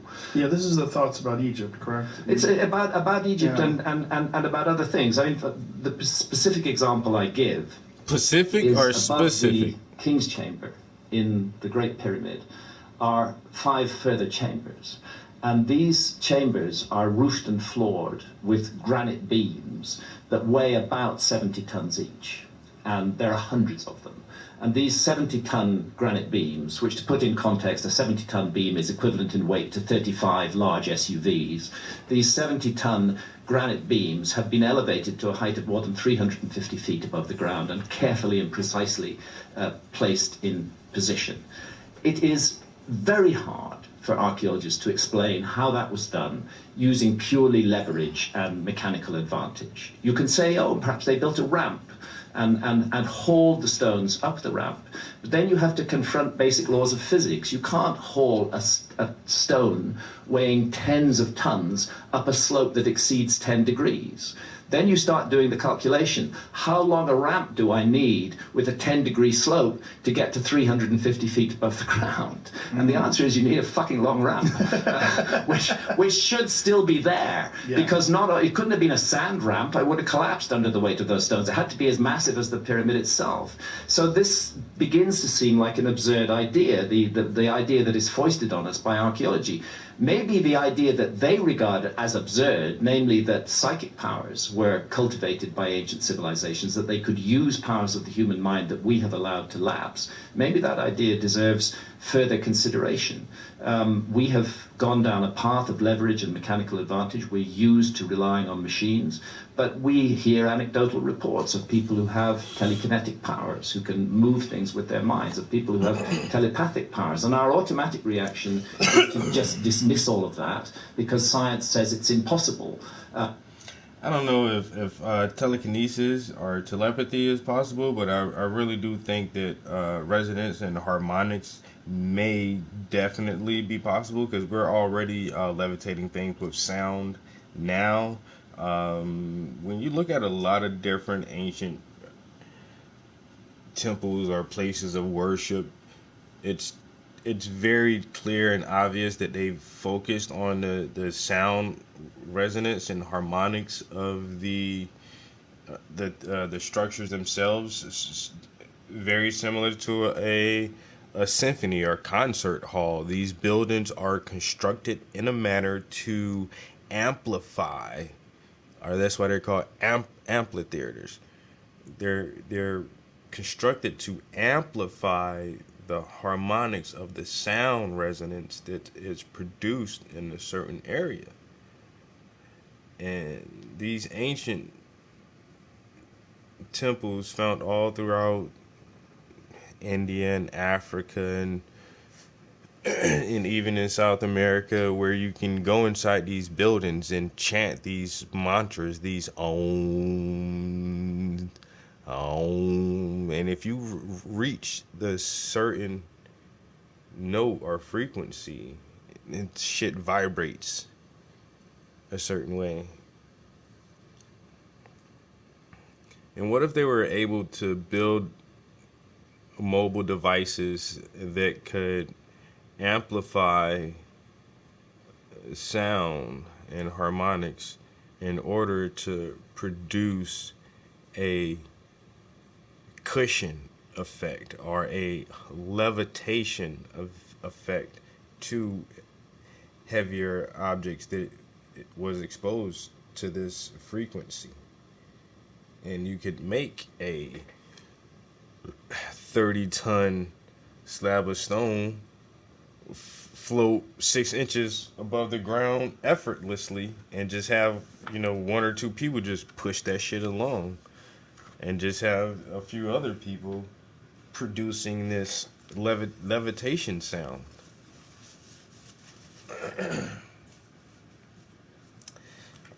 I've had that thought ever since a kid. I don't know, because that's one of the first things that everyone teaches you, like, well, the pyramids, and there's all kind of theories on how the pyramids were built, and some people say that, and, like, one of my earliest guesses was, like, what if they just, like, floated that shit in place? And there's something like the Coral Castle in Florida that, about this old white dude, he said it was, like, one dude built this whole fucking castle out of these crazy big ass stones and shit, and nobody saw him do it. It's this really weird story about I think it's the Coral Castle. I forgot the guy's name, but he was like a kind of famous artist and a designer, and he just brought this piece of land somewhere, and they say he worked mostly at night, and there's these different aspects of the property that you can move, like these giant sliding or rotating stones that barely takes any amount of force to move, like these massive pieces of stone.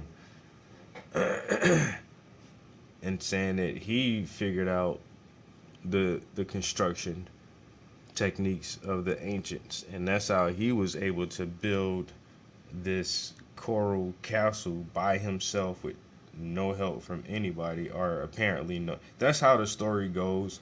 And a lot of people, I don't know, you can debunk anything you want, but a lot of people just believe like somehow this dude was able to build this magnificent thing single-handedly. And maybe it was sound. He used sound to levitate this shit, yeah.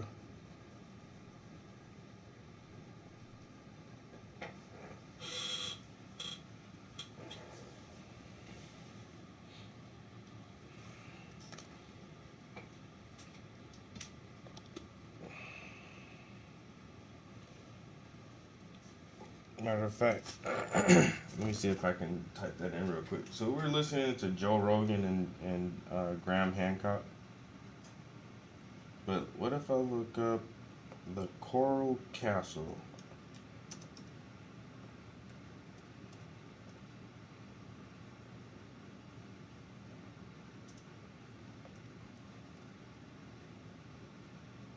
The Coral Castle Homestead, Florida.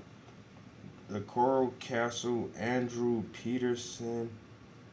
I think it was in Florida. The Coral Castle Homestead, Florida. Let me click on that and see what it's pops up. Bum, bum, bum, bum, bum, bum, bum. How was Florida's Coral Castle built without modern machinery? Ancient aliens. Wow, it was on 8. They did that on the episode of Ancient Aliens. Coral Castle in Miami, Coral Castle, Homestead, Florida. That one is like 2 minutes long. That's like a minute long. This is 8 minutes.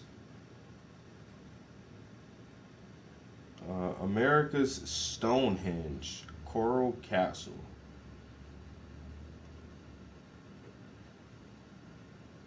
Mystery at Coral Castle. This was 12 years ago. A short documentary. Let's see. That's what I want. Like something that's like not just somebody's going there like, ooh, look at this. Wow, that's amazing. I want somebody who has like some type of information about it. Like some hard facts. When I first saw this product, I thought it looked kind of crazy. Yeah, I bet you did. did. Understand what the benefits would be. I know you did. I'd seen some before and after. I seen some before and afters, and I was like, I've spent the last 20 years researching Ed's Coral Castle in Homestead, Florida. After 20 years, I wrote the novel called Waiting for Agnes. It's inspired by the true story of Coral Castle. The mystery of Coral Castle begins when Ed was born in Riga, Latvia in 1887. Ed was sickly as a child, and his grandfather took this time to start training him as a stonemason. And when he was sick in his childhood, Ed never went out that much and played with other children.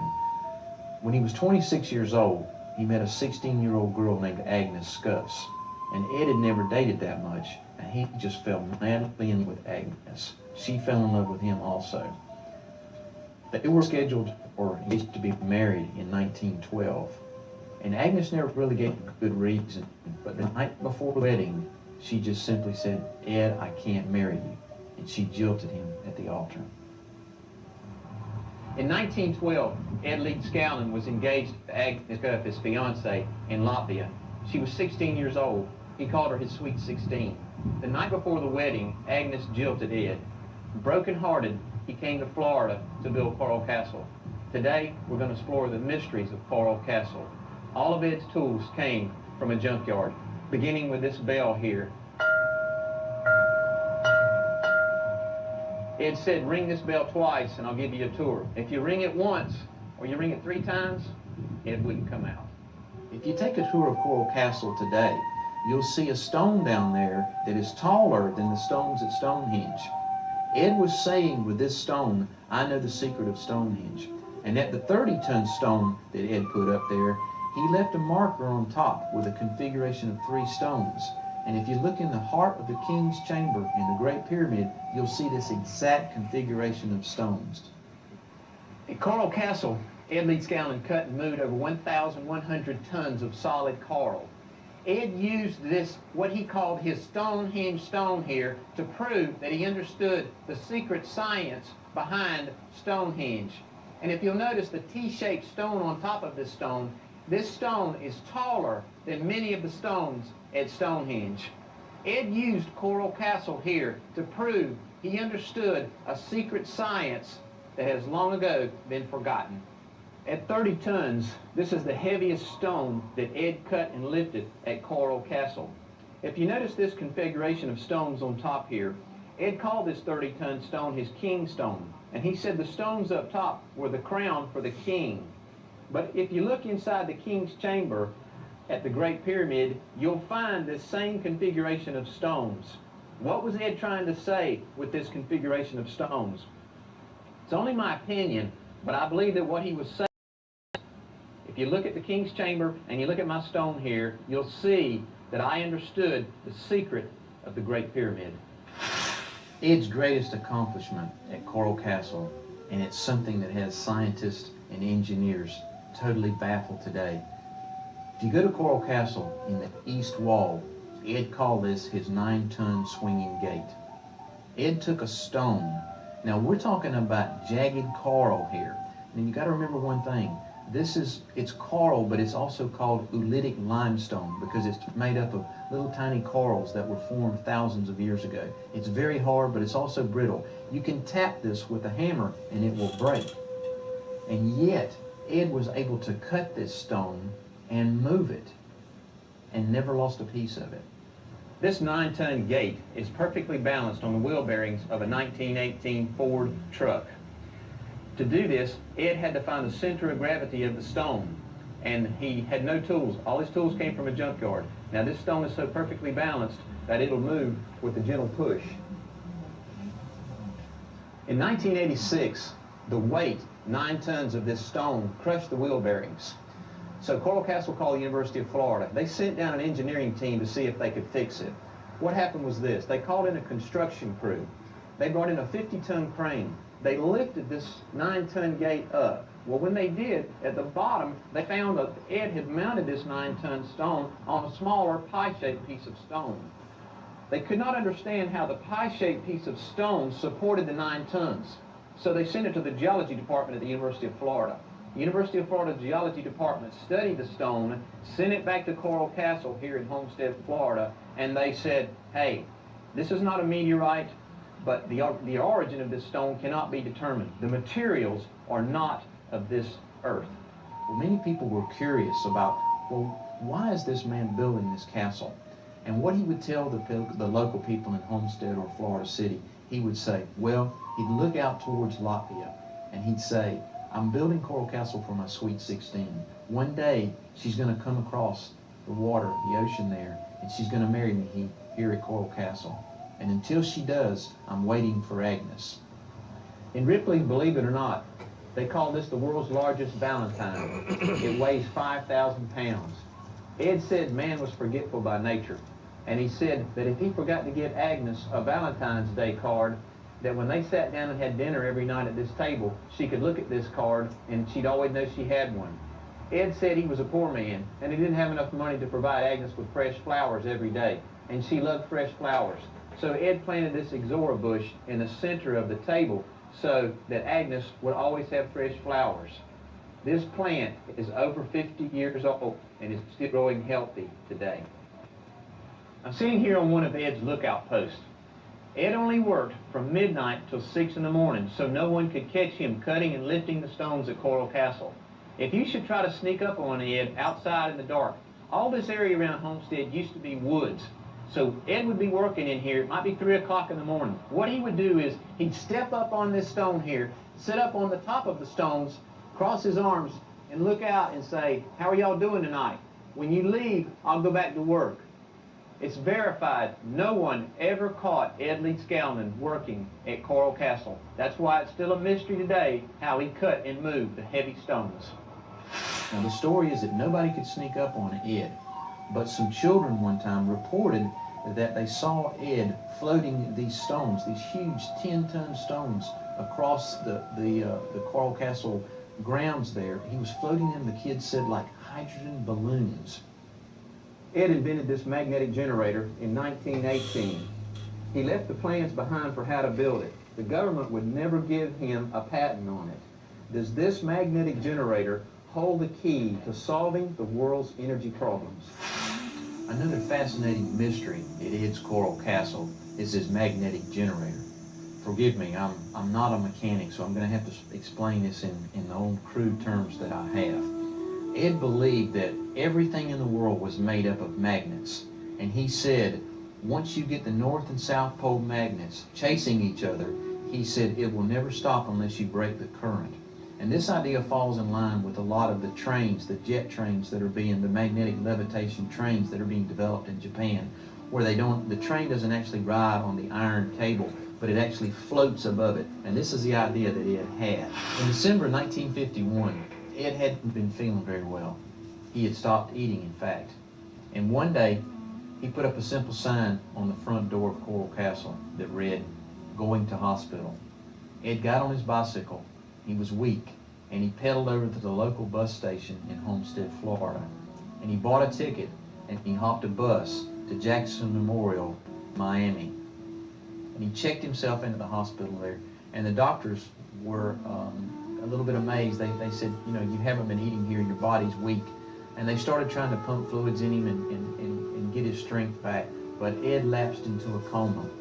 And after 2 days, he started to rally a little bit. But on the third day, he lapsed into the coma, and he died peacefully in his sleep in December 1951. Ed Lee Scalman was 64-year-old, the genius, the creator of Florida's coral cat, the wonder of the world.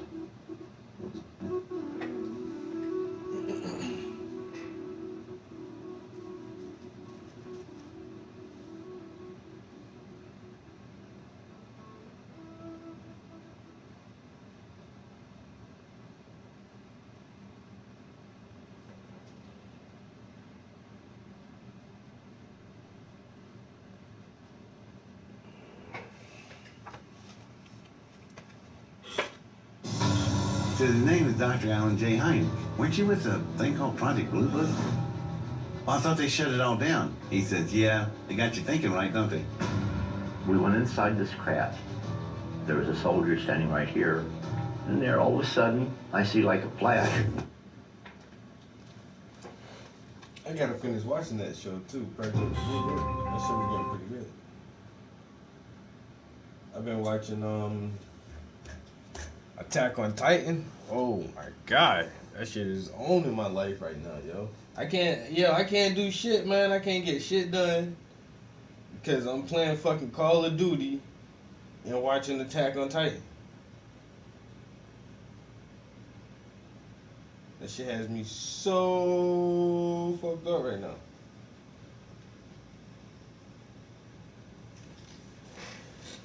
And how long we been in here? Shit, almost 4 hours. I just want to get that face done. Because science regards consciousness as local to the brain and doesn't see how it can exert itself outside of that. But maybe we should open up to those possibilities, that we're dealing with a very different kind of culture that used techniques that we have allowed to lapse. And maybe we could wake those techniques up again. Maybe the ability of human beings to do almost superhuman things is resident within all of us, but sleeping. Well, it's pure speculation that they use some sort of a telekinetic power, but it's pure absolute, speculation. But it's absolute that they did something that we don't understand. If you think about the distance between us and the construction, just the modern accepted construction dates of the Great Pyramid, it's more than 5,000 years ago, or close to 5,000 years ago. Great Pyramid is supposed to be about 4,500 years old, yeah. It's really old. It's incredibly old, yeah. To think that someone back then could do something that would perplex us today with modern machinery. Yeah. And that somehow or another they figured this out. It's almost like what they had done was leave behind something that was so stupendous, so monstrously impressive that it would transcend time. Yeah. And that you would have to look at it even thousands and thousands of years later and say, hey, like this defies conventional explanation. This is not a simple, and I've seen some of the conventional explanations of the construction of the pyramid, and they conveniently neglect those chambers above the king's chamber. They do. They conveniently neglect a lot of those massive stones. Yeah. And it's because it's one of those things you just go, oh, I don't know. What is this, Jamie? They're the chambers above the king's chambers, and each one of those floors consists of a row of 70-ton granite blocks that have been raised 350 feet above the ground, and not only that, but brought from Aswan in the south of Egypt, 500 kilometers south of the Great Pyramid. So if there's any time in history where you could go in a time machine and go back and observe, would that be the time? I am just completely fascinated by the Ice Age at the moment. If you had one shot to go back and see what it was like in some place, you wouldn't go to the construction of the Great Pyramids? I think right now where I'd go is 12,800 years ago in the beginning of the Younger Dryas. Just to see. Because I think that's where the whole human story changes. I think that's where we change tracks from one path to another path, and following those cataclysmic events of the Younger Dryas between 12,800 and 11,600 years ago, following those, the signs of civilization that we see emerging are not the beginnings of civilization. They're a restarting of civilization that had existed before. You want to go back to the first civilization. I would like to be present during that cataclysmic event, if only to satisfy myself that it was indeed a comet. You see, the one thing there's no dispute about anymore is that the Younger Dryas was a cataclysm. They can't argue about that. The megafauna that die off, the disruption of human activity that takes place at that time, the huge climate changes. This was a cataclysm by any standards. Where the argument still goes on is what caused the cataclysm. I vote strongly for comet, multiple fragments of a comet hitting the North American ice cap and hitting Greenland as well, but there are other researchers in the field, like my colleague Robert Schoch, who thinks that the sun is more involved. This is healthy. This is very, very healthy. That we should be approaching this problem from many different perspectives and trying to figure out what the fuck caused this extraordinary event that occurs at a pivotal moment in the human story. The end of the Stone Age, the beginning of the Mesolithic, the end of the Ice Age, the beginning of the current age of the Earth. And suddenly we see these signs of civilization appearing, and in places like Göbekli Tepe, those signs already include highly sophisticated knowledge. And that's why I feel we really need to investigate the Amazon. There are 3 places in the world which are really lacking in the investigation right now. One of them is the Amazon, 5.5 million square kilometers, very little archaeology done. Another is the Sahara Desert. The Sahara Desert, tough place to work. I can understand why there's little archaeology done there, but the Sahara Desert was green during the Ice Age. It had a completely different climate regime. We should consider the possibility that missing parts of the human story are there. And then under the continental shelves, because sea level rose 400 feet. These are 3 domains that archaeology has largely not investigated, and it has largely not done so. They say, well, why would we spend the money on marine archaeology? It's much better to spend it on looking for shipwrecks rather than looking for signs of a lost civilization, because we archaeologists know there was no lost civilization. So that's the argument for the resources there, and the same with the Amazon, and the same with the Sahara Desert. The very places in the world that those amongst us who are charged with the responsibility of interpreting the past have not looked at are the very places we should be looking at. I had a thought once while I was under the influence, and it was a thought that one day computational powers will reach a point where they will be able to take into consideration all of the objects on Earth and what we know about the history, and vividly recreate the past through computation, to the point where you could actually know who did what, when people did things, and that, I mean, I don't even know if this would be physical. Today, certainly not be possible, but with the exponential increase in computational power and technology and innovation, that one day we'll reach a point where you'll be able to watch, you'll be able to see what happened, and they'll be able to recreate what happened exactly, and that this would be something that would be, it's impossible for us to imagine that someone would be able to do that right now. But that one day with technology, as it gets more and more advanced, we will reach some sort of some innovation or some sort of an invention that will allow us to go back and see, literally see what happened, how things were done. Technology is changing our whole understanding of the past, and what you're envisaging is perfectly possible. We will come to a time, if we 100 years, 500 years, perhaps less, if we don't, first destroy ourselves entirely as a civilization, we will come to a time where our cleverness and our techniques will allow a much wider opening up of the past than has presently happened. But it is already happening. One of the areas of science that I go into in America before is genetics and DNA. This is an area of science that was not much informing archaeology until about the 1990s, but since the 2000s has become very important in archaeology, because the technology has been developed where ancient DNA can be extracted and tested, and you can actually genotype an entire individual from DNA that may be 15, 20,000 years old. And this new technology of genome sequencing and DNA is another factor that is raising huge question marks over the past of the Americas. And one of the issues I go into in this book is the presence in the Amazon rainforest of a very specific, clearly identifiable pattern of DNA, which is only found in one other place in the world, and that is in Australasia, in Papua New Guinea, and amongst Australian Aborigines. It's Australasian DNA.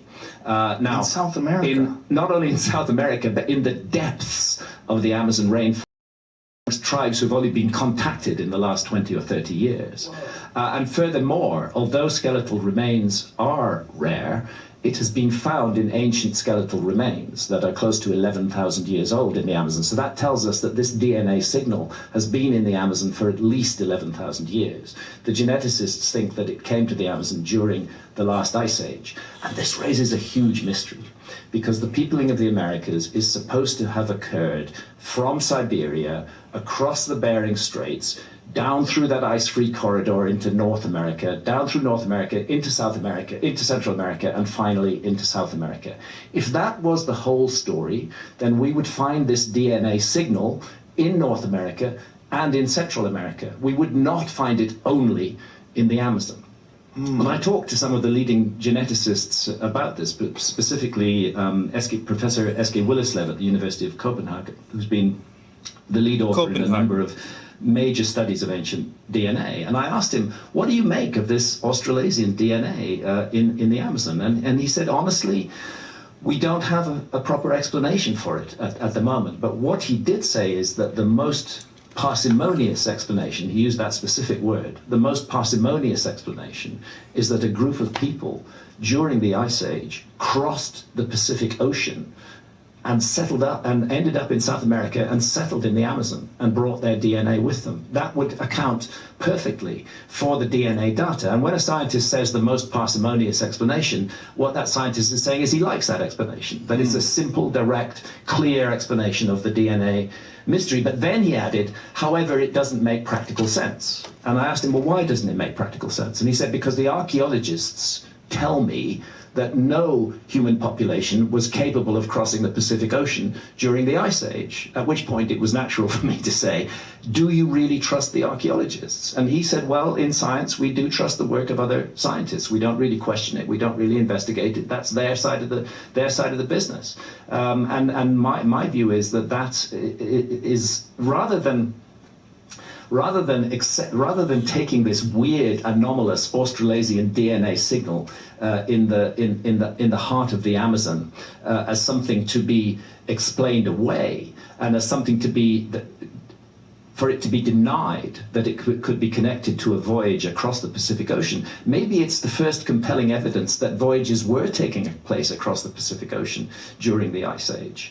And maybe we should be opening up that whole issue for exploration. And again, I think a lost civilization is the best answer. And that near the end of the Ice Age, when the Younger Dryas cataclysm unfolds, it's not an overnight thing. It's very bad 12,800 years ago. There's about 1,200 years of horror. I don't think the civilization went down in a single day and night. I think there were survivors. I think bits of it were left. I think their project was to restart civilization.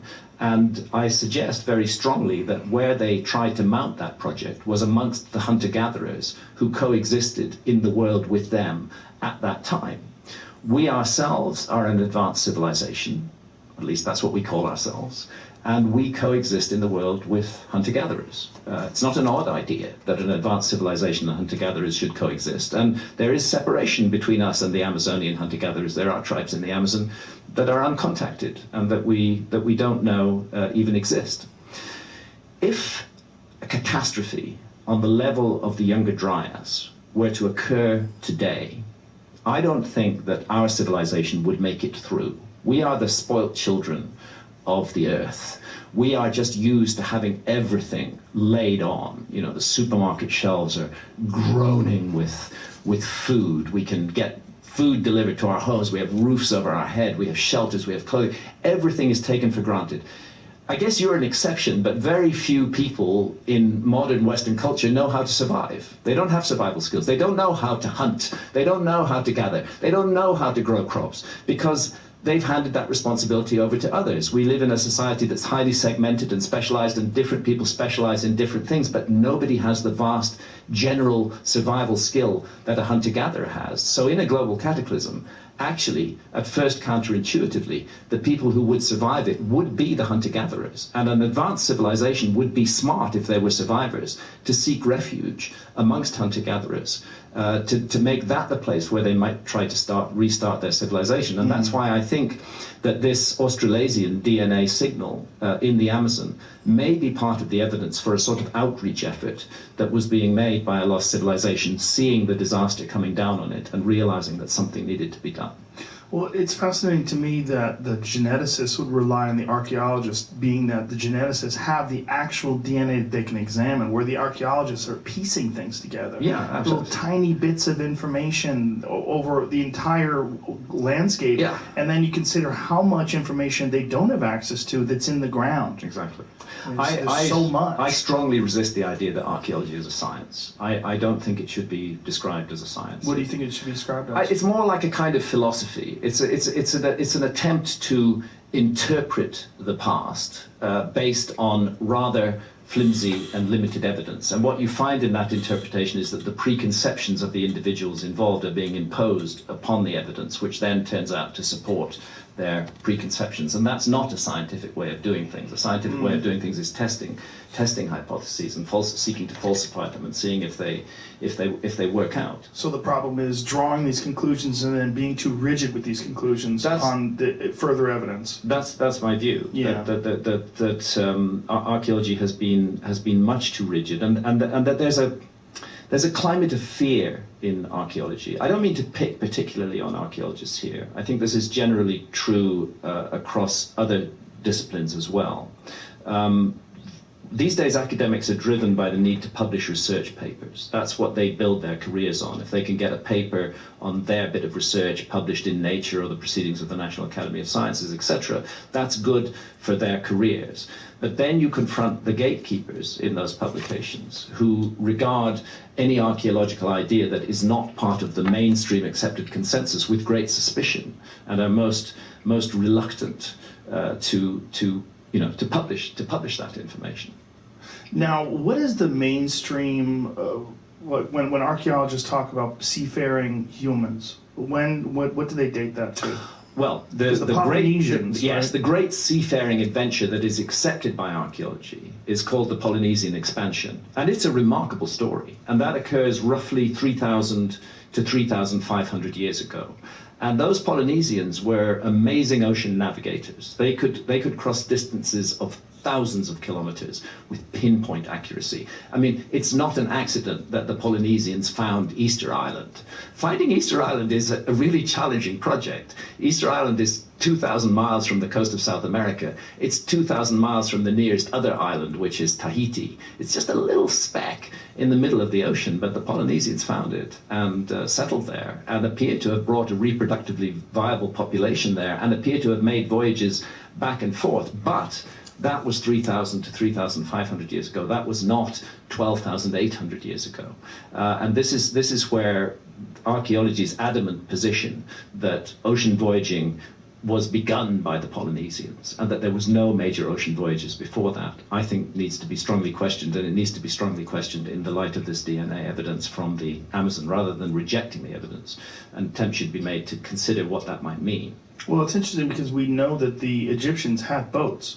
Yeah. And so, if there were boats 4,500 years ago, why do we think that they didn't try them out in the ocean? That doesn't make any sense, especially if they existed 1,000 years prior, which is also possible. Archaeologists wouldn't argue that the Egyptians had boats, but that is still within the framework of accepted history. It's the notion of a global navigating culture in the Ice Age that archaeologists can't swallow. It's a subject that I've kept on coming up against over a number of years. I think the best evidence for it is ancient maps, which show the world as it looked during the last ice age. I first explored this in Fingerprints of the Gods, and I've touched on the mystery again, and I have an appendix on the subject in this book, because I think these are very important.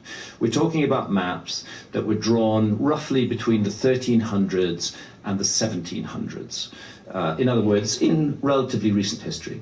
However, these maps were largely based on much older source maps, which they copied. And we can say that for sure, because one of the famous maps is the Piri Reis map, which was created by a Turkish admiral called Piri Reis in the year 1513. It shows Antarctica with actually, no only ice. a corner of his map has survived. It was originally a world map. We now just have a bit that shows the east coast of South America and North America and the west coast of Africa.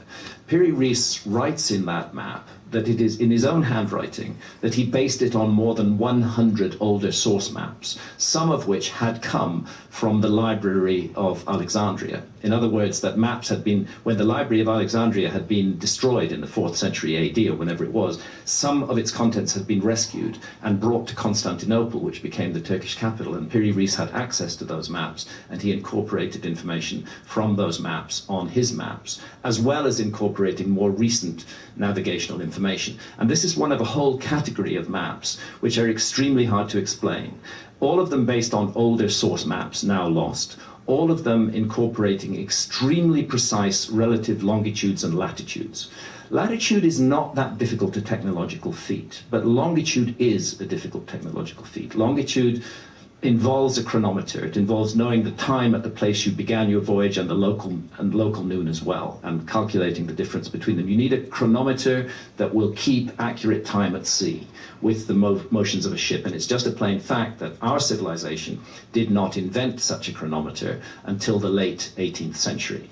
Before that, we didn't know what longitude we were at, and ships were constantly sailing unexpectedly into coastlines that they thought were hundreds of miles further away. So the discovery of the technique to do longitude was a major civilizational advance. Its presence in maps based on much older source maps that actually show the world as it looks during the last ice age suggests that somebody during the last the world and had mastered the technique of calculating longitude. Classic example of these maps, and I make a point of this, is what's called the Pinkerton World Map, which was drawn in the year 1818, and it was based on the latest navigational information at that time. I reproduced that map in the book.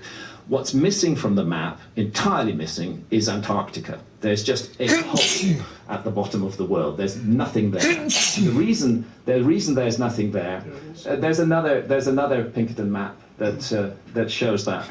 The reason that you need to find one that's centered on Antarctica.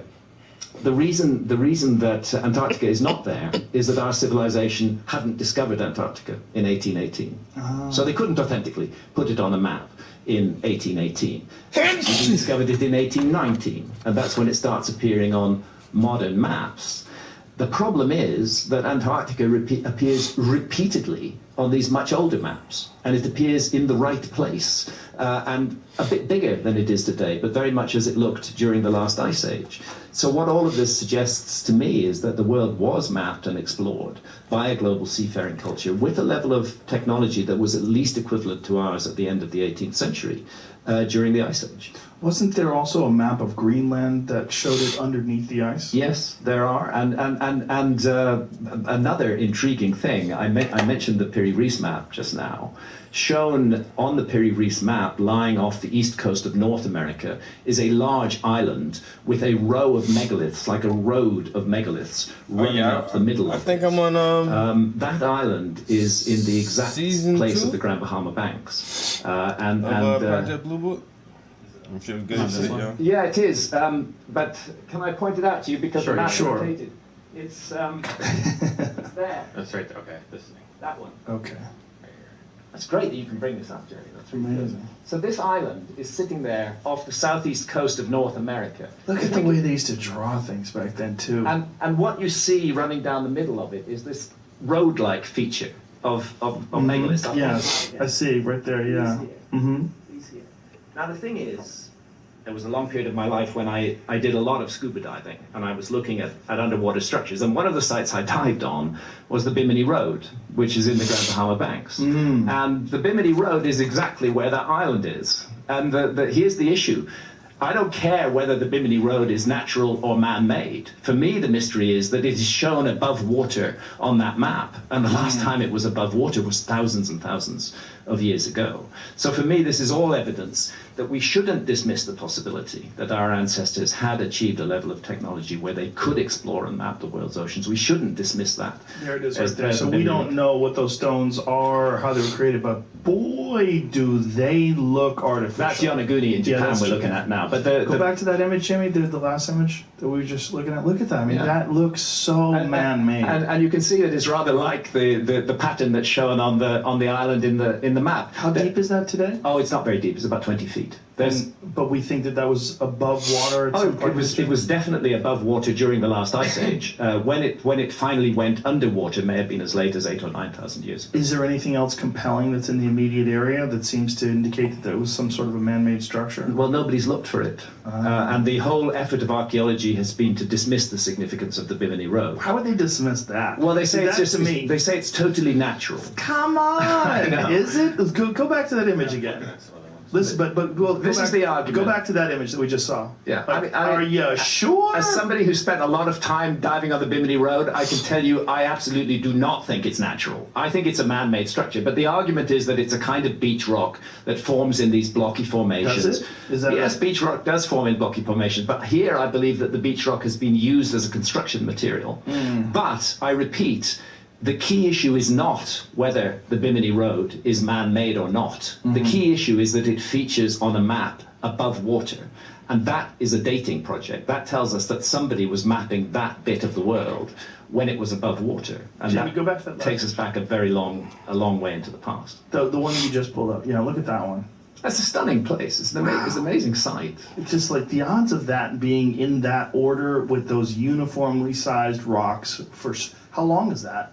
Oh, hundreds of feet. It's a huge. It's actually shaped like the letter J. It's a giant underwater structure. It's really an enormous thing and very beautiful to dive on. And there's lots of very gentle, sweet nurse sharks down there that you can play with. So that looks much more like random. That's more random, and bits of it do look more random, and bits of it look highly constructed.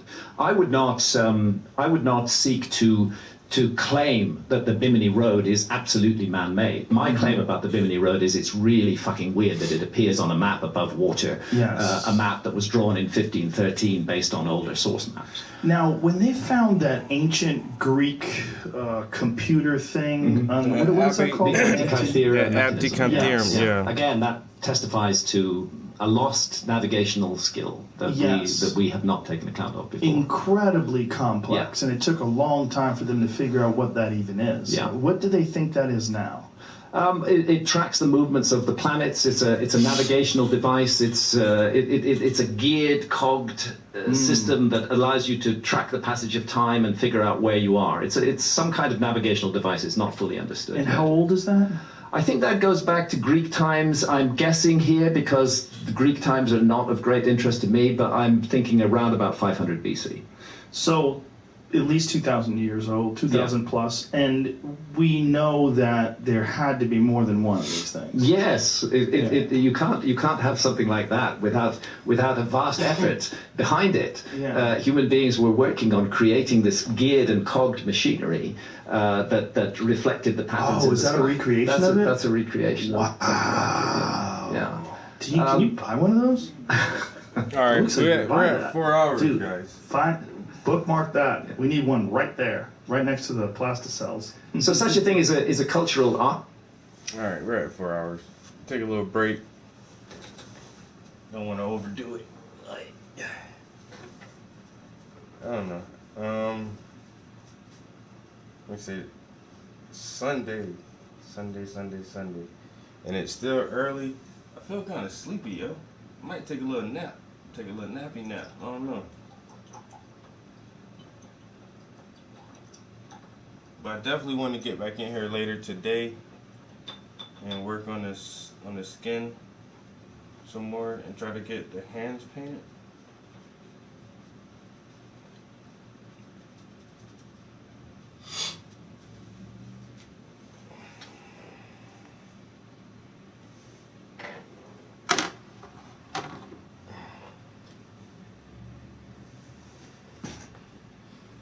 This is coming out so far.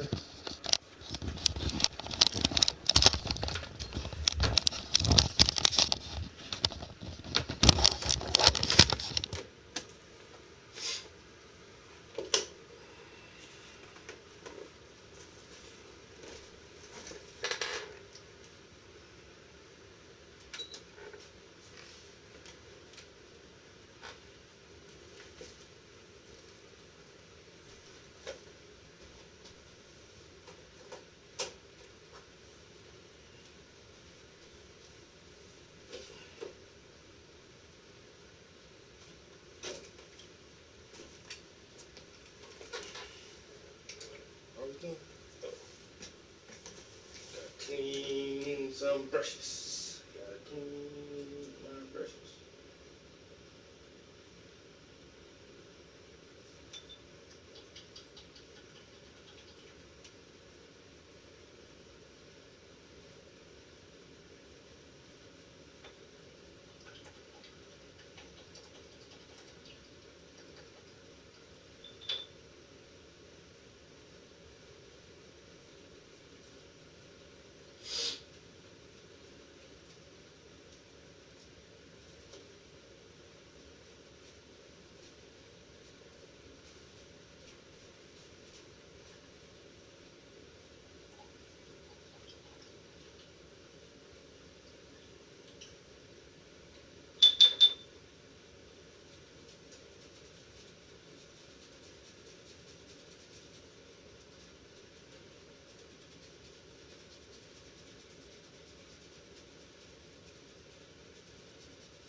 It's looking pretty good so far.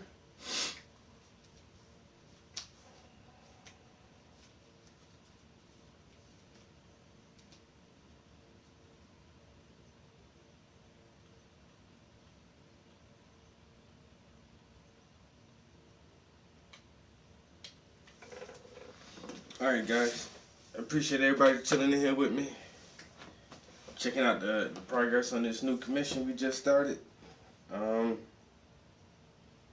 I'm about to go play video games. I don't know, I might take a nap. What time is it?